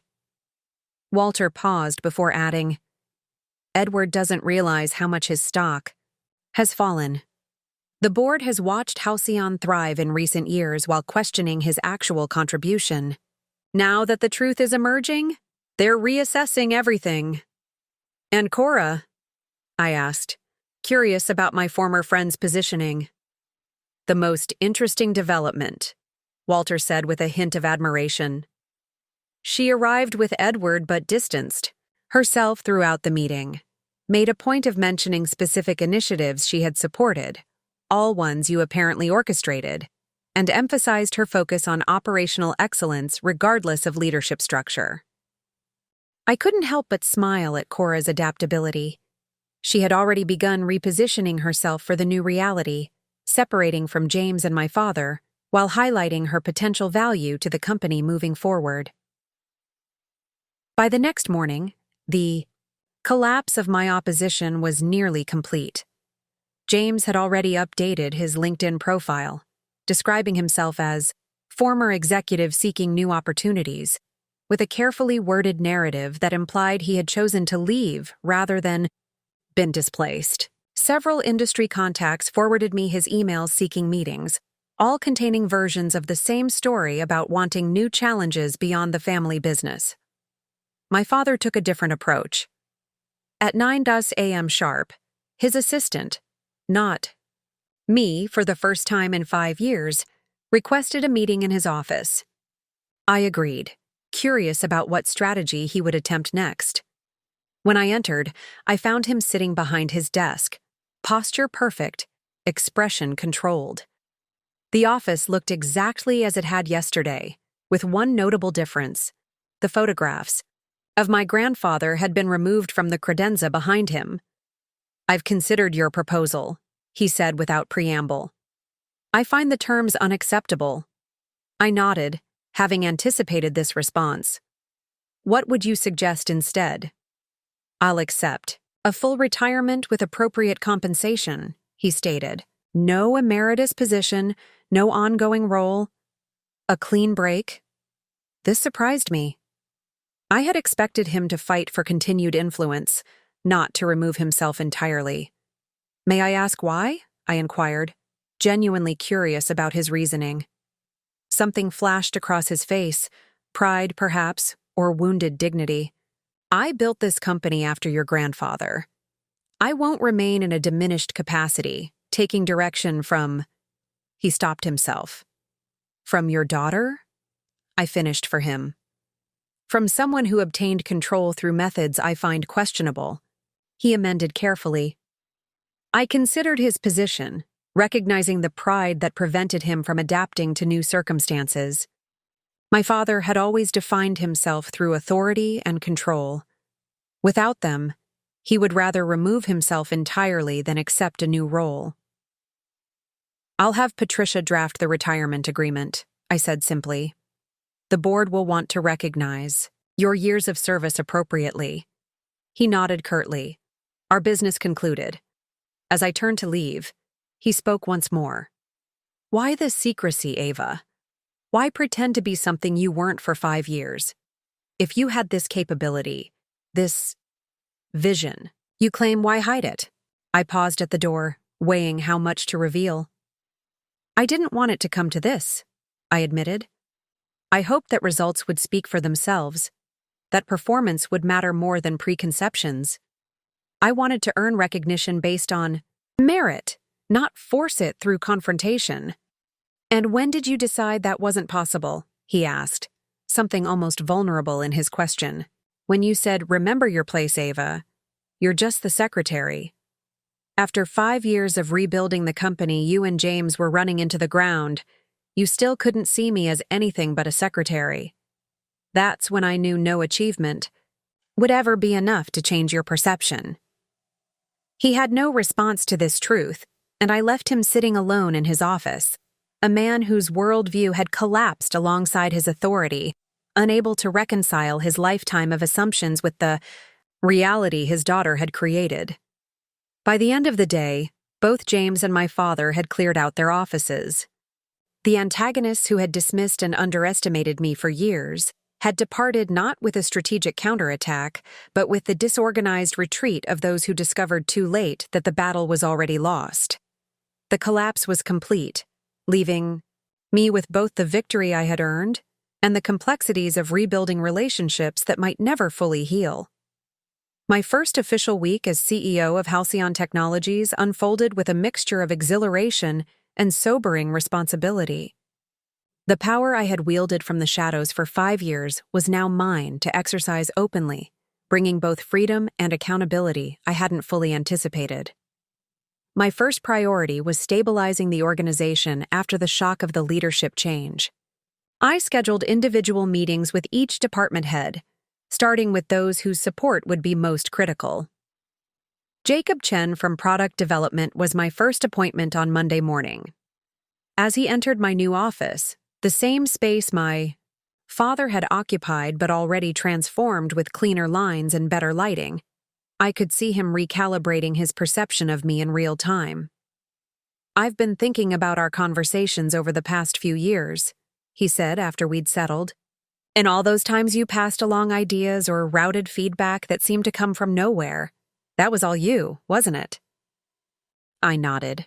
"Most of it, yes. I found that suggestions were more likely to be implemented if people didn't know they came from just the secretary." He shook his head, impressed and a little embarrassed. "The integration architecture for the enterprise platform, the one that saved the entire division, I presented that as my own work to the executive team. And you should have received credit for it," I assured him. "You executed it brilliantly and improved on several aspects of the original design." "But it wasn't my idea," he insisted. "I've been taking credit for your work." "Jacob," I said firmly, "Halcyon isn't about individual credit or ego. It's about creating technology that solves real problems. You did that regardless of where the initial concept originated. I don't want people walking on eggshells, worried about who deserves recognition. I want us focused on results." This approach, emphasizing collective achievement over personal credit, became the foundation of the new organizational culture I began establishing. In each meeting with department heads, I made clear that the past was prologue. What mattered now was how we moved forward together. Amelia Rhodes from Client Success had perhaps the most illuminating reaction when we met. "You know," she said thoughtfully, "I always wondered why James and your father never seemed interested in the client feedback data I compiled. I'd send reports directly to them, but the only meaningful responses came through you." They viewed client relationships as social opportunities rather than strategic assets, I explained. Dinners and golf outings rather than solving business problems. She leaned forward, energized by finally having a leader who understood her department's value. "I have 3 years of pattern data showing exactly what our enterprise clients need next. I've been sitting on it because previous leadership wasn't interested. Would you like to see it?" "Absolutely. That's exactly the kind of insight we need to drive our product roadmap." These conversations repeated across departments. Talented professionals who had been constrained by old leadership suddenly finding their expertise valued and their insights welcomed. The collective energy was palpable as people realized they could finally work openly with a CEO who understood both the technology and the business. My meeting with Cora Matthews, however, presented unique challenges. Her strategic pivot away from James and my father had been swift and self-preserving, but her position remained ambiguous. As the newly appointed COO with little organizational history at Halcyon, she existed in a professional limbo. She arrived precisely on time, dressed impeccably as always, her expression carefully neutral as she took a seat across from me. "I imagine you're reconsidering my role," she began pragmatically, never one to avoid difficult conversations. "I'm reconsidering everyone's role," I replied, "including my own. The question is, where you best fit in the Halcyon I'm building." "And where is that?" she asked directly. I studied her, the former friend whose ambition had led her to align with my brother despite knowing his limitations. Her talent was undeniable, her business acumen sharp. The question wasn't capability, but trust. "That depends," I said. "Are you here because you believe in what Halcyon can become, or because it was the most advantageous career move at the time?" Her smile was slight but genuine. "Both, obviously. I've always been transparent about my ambition." "Yes, you have," I acknowledged, "and I respect that more than false modesty or pretended loyalty." "So where does that leave us?" she asked. "I need a COO who understands operations and can execute efficiently," I stated. "Someone who complements my strategic focus with tactical excellence. Your experience at Vertex demonstrated those capabilities."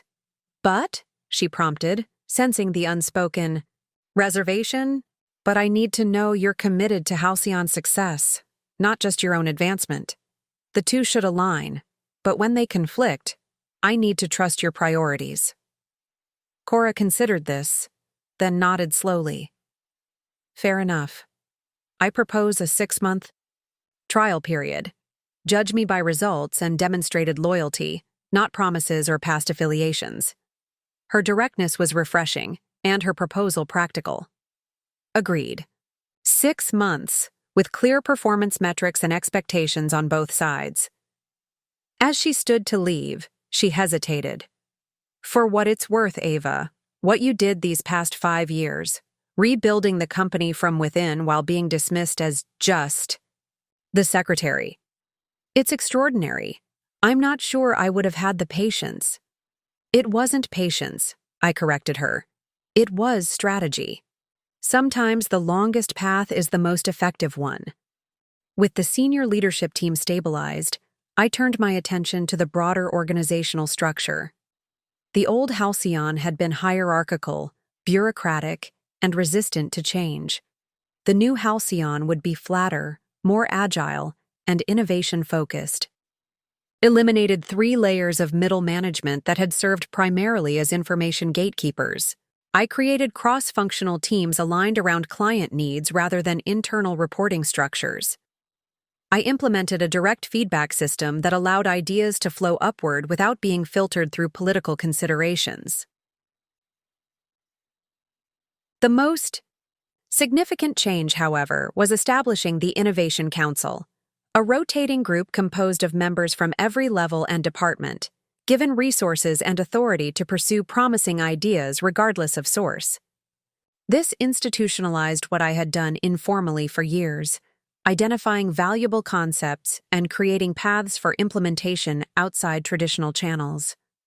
By Friday afternoon, the transformation was well underway.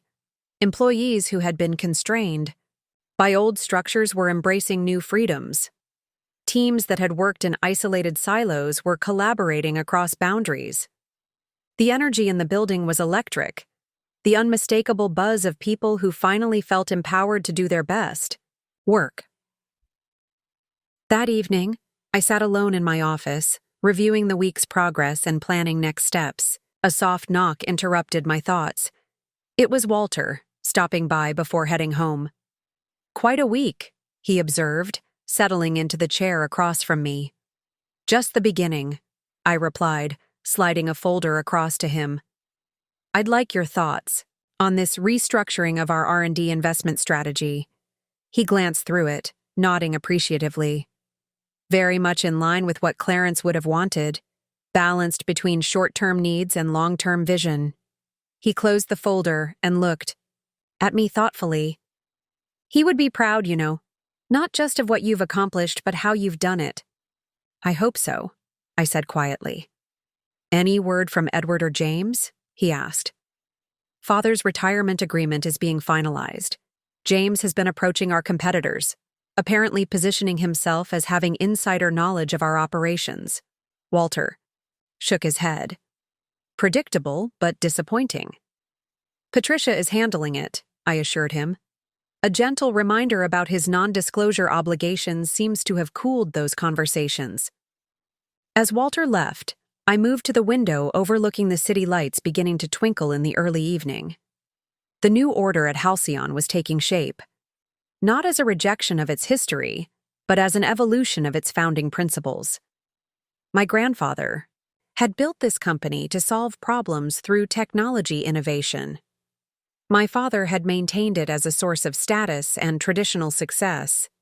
Now it was my turn to lead it into a future that honored its origins while embracing new possibilities.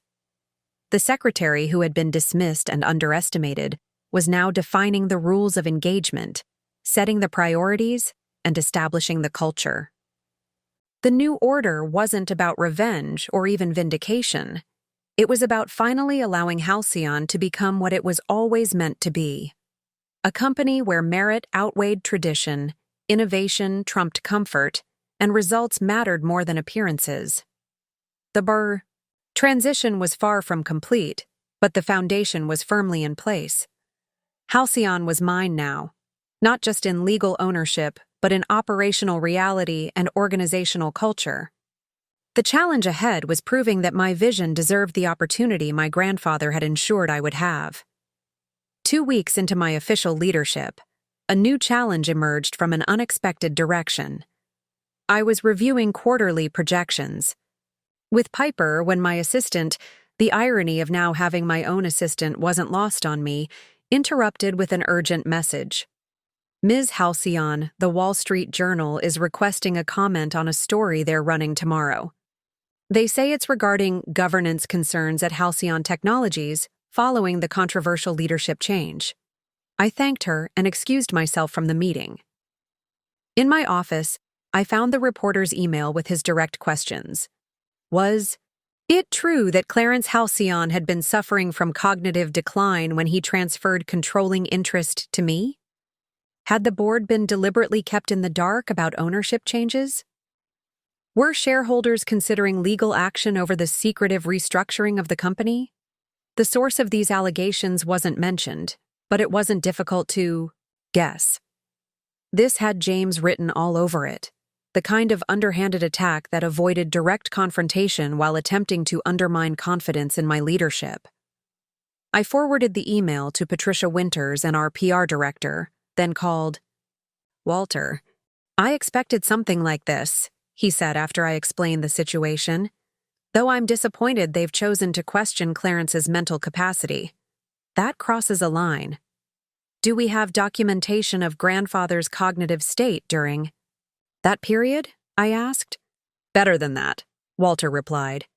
"We have video." Clarence insisted on recording the signing of all major documents in his final year, specifically to prevent these kinds of challenges. He was quite clear about his reasoning and intentions. This was news to me. "Where are these recordings now?" "In the corporate archives. I'll have them sent to Patricia immediately." The escalation had begun, but I was more prepared than my opposition realized. While they were attacking through insinuation and anonymous sources, I had facts, documentation, and witnesses.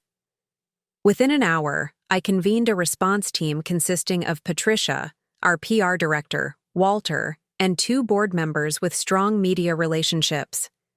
By evening, we had crafted a comprehensive strategy.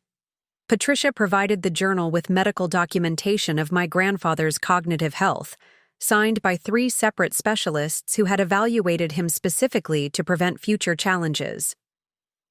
Walter offered to be interviewed on the record about Clarence's decision-making process and explicit intentions. We prepared a statement addressing each allegation directly, supported by documentary evidence including board minutes showing regular updates on the company's ownership structure, subtle references that had been overlooked but were legally sufficient. Most powerfully, we provided selected clips from the video recordings Walter had mentioned, showing my grandfather articulating his concerns about the company's direction and his confidence in my abilities. The journal's story changed significantly overnight, transforming from a potential exposé into a more nuanced piece about family, business succession challenges. The reporter, presented with overwhelming evidence contradicting his original angle, had little choice but to reframe the narrative. But James wasn't finished. 3 days later, a new attack emerged through a different channel. An industry blog published an insider account, claiming that Halcyon's recent successes had been exaggerated through creative accounting and that the company faced significant, undisclosed technical challenges.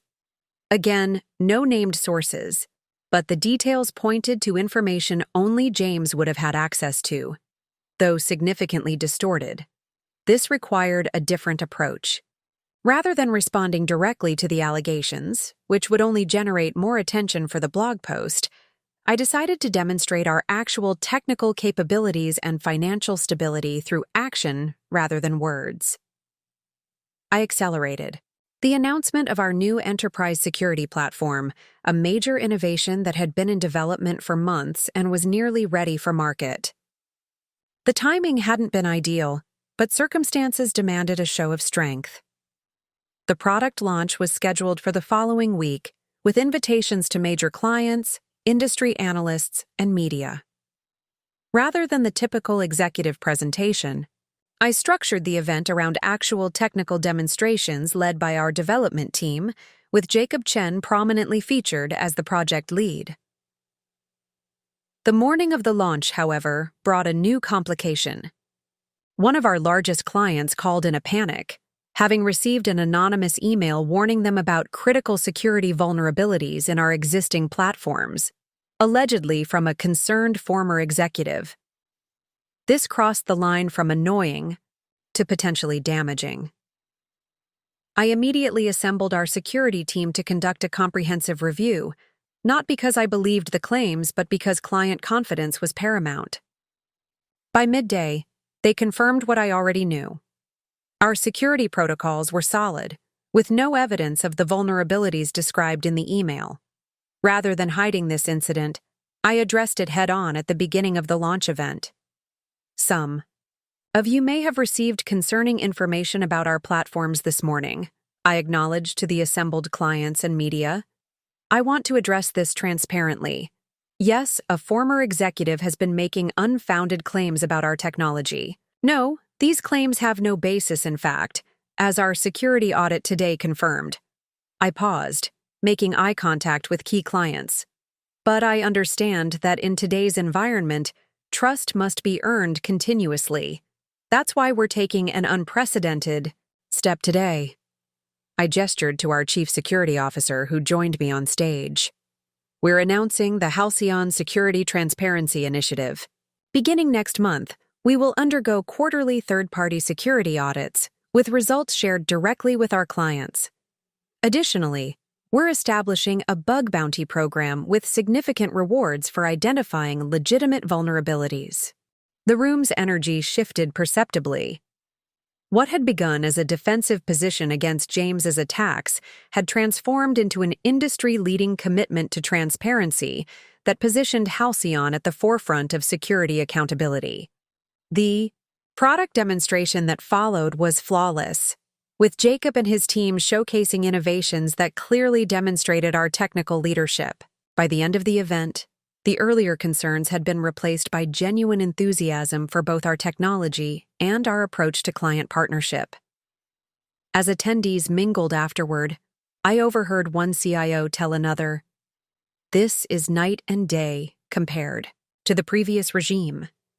Remember those product launches that were all buzzwords and no substance?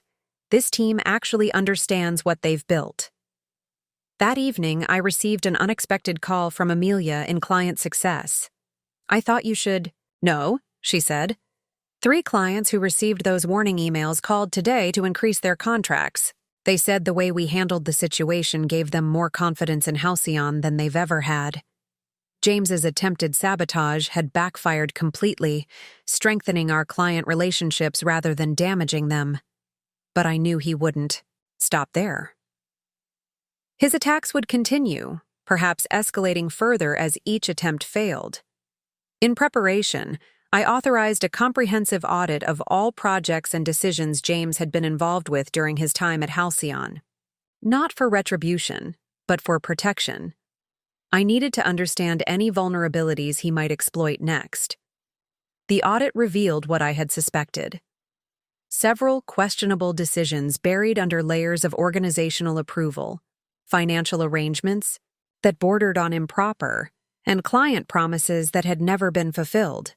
James had left landmines throughout the organization, whether deliberately or through incompetence. I spent the next week methodically addressing each issue, correcting problems before they could explode, reaching out to affected clients with solutions rather than excuses.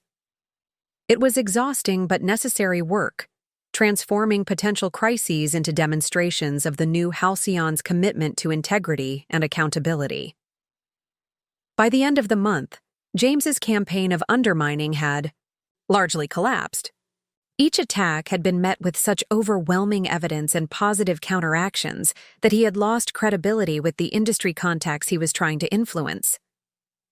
The escalation challenge had been met and overcome not through matching his tactics but by demonstrating through actions what the new Halcyon stood for.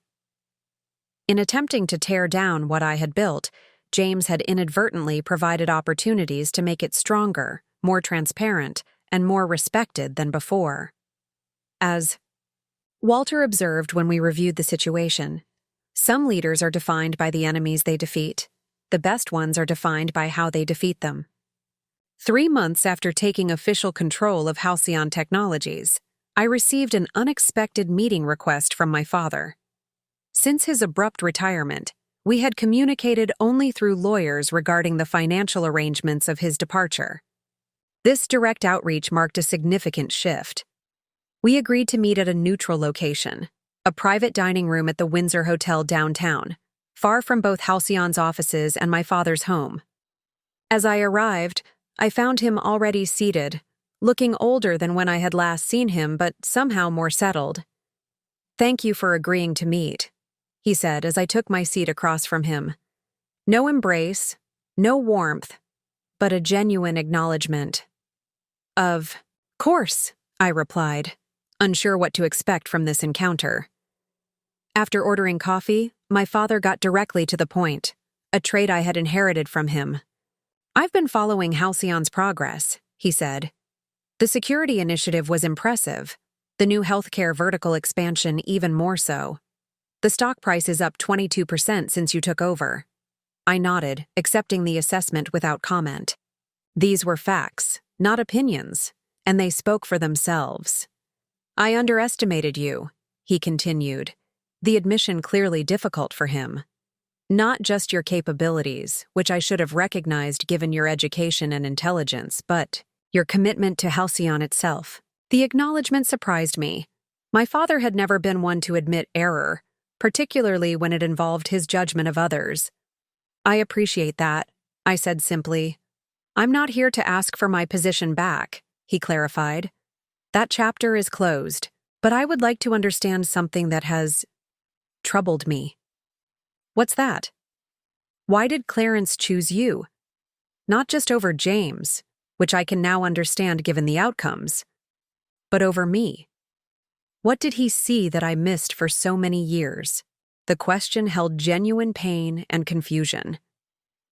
My father had always believed himself to be the true inheritor of my grandfather's vision, the rightful steward of his legacy. Learning otherwise had shaken his fundamental understanding of his place in the world. I considered how to answer truthfully without being unnecessarily cruel. "Grandfather once told me that there are 2 types of business leaders," I began carefully. "Those who see a company as something they possess, and those who see it as something they serve. He believed you saw Halcyon as a possession, something that conferred status and authority. He wanted someone who would serve its purpose instead." My father absorbed this, his expression thoughtful rather than defensive. "And you see it that way? As something to serve rather than possess?" "I see it as a responsibility," I replied. "To our clients who depend on our solutions, to our employees who commit their careers to our success, to the legacy grandfather created, which deserves to continue evolving rather than calcifying." He nodded slowly.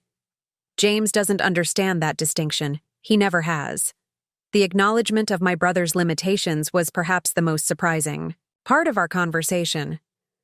For the first time, my father was seeing James clearly, without the filter of paternal preference. "He's struggling," my father continued.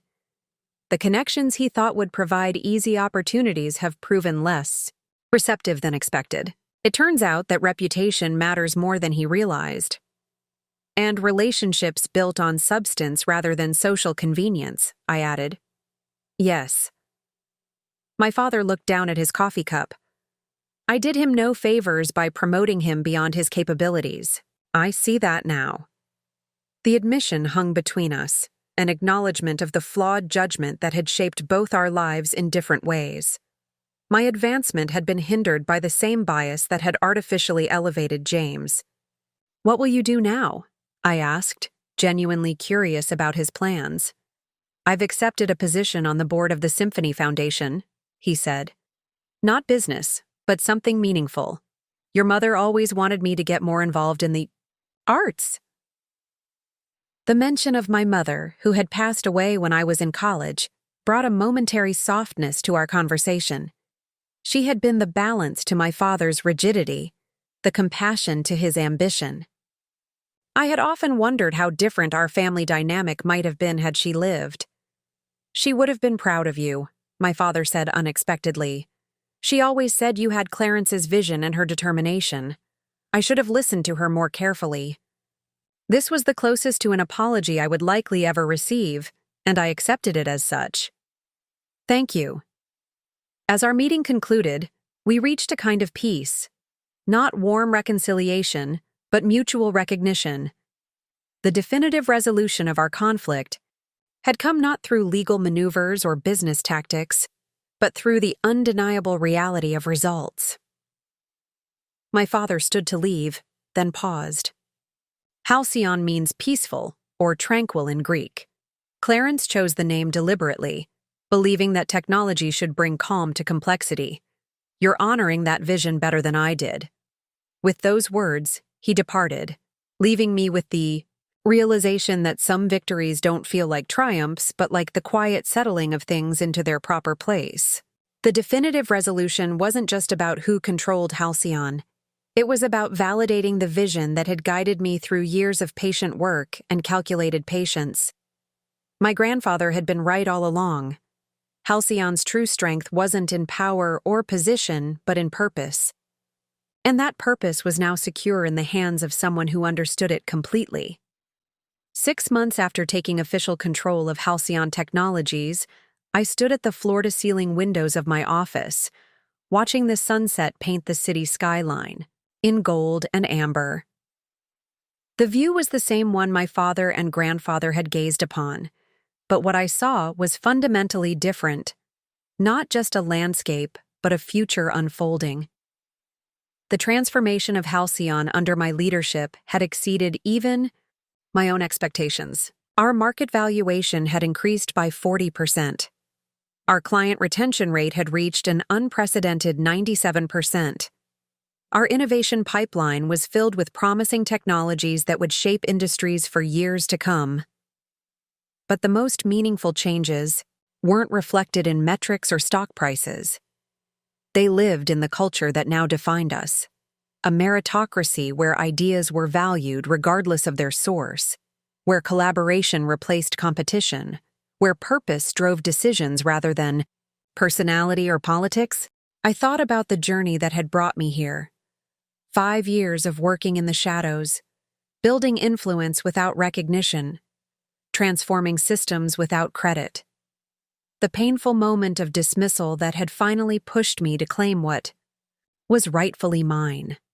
The confrontations and challenges that followed, each one strengthening rather than weakening my resolve. The lessons had been profound, some bitter, others illuminating. Power doesn't always announce itself with title or position. Sometimes, the quietest person in the room holds the most significant influence. Patience isn't passive, it's strategic. Waiting for the right moment requires more discipline than reacting to every slight or challenge. True leadership isn't about being seen, but about results, visible or invisible, acknowledged or unrecognized. The relationships once fractured by confrontation had evolved in unexpected ways. My father and I maintained a distant but respectful connection, meeting occasionally for brief conversations about Halcyon's progress. James had finally found a position better suited to his actual talents, heading public relations for a mid-sized firm where his social skills and presentation abilities were assets rather than substitutes for deeper capabilities.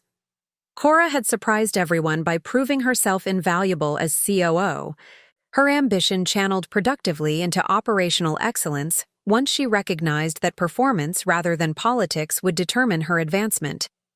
Most importantly, I had found my authentic leadership voice, no longer hiding my capabilities or diminishing my vision to accommodate others' expectations. The woman once dismissed as just the secretary now spoke with clear authority, her worth proven not through inheritance or appointment, but through demonstrable results.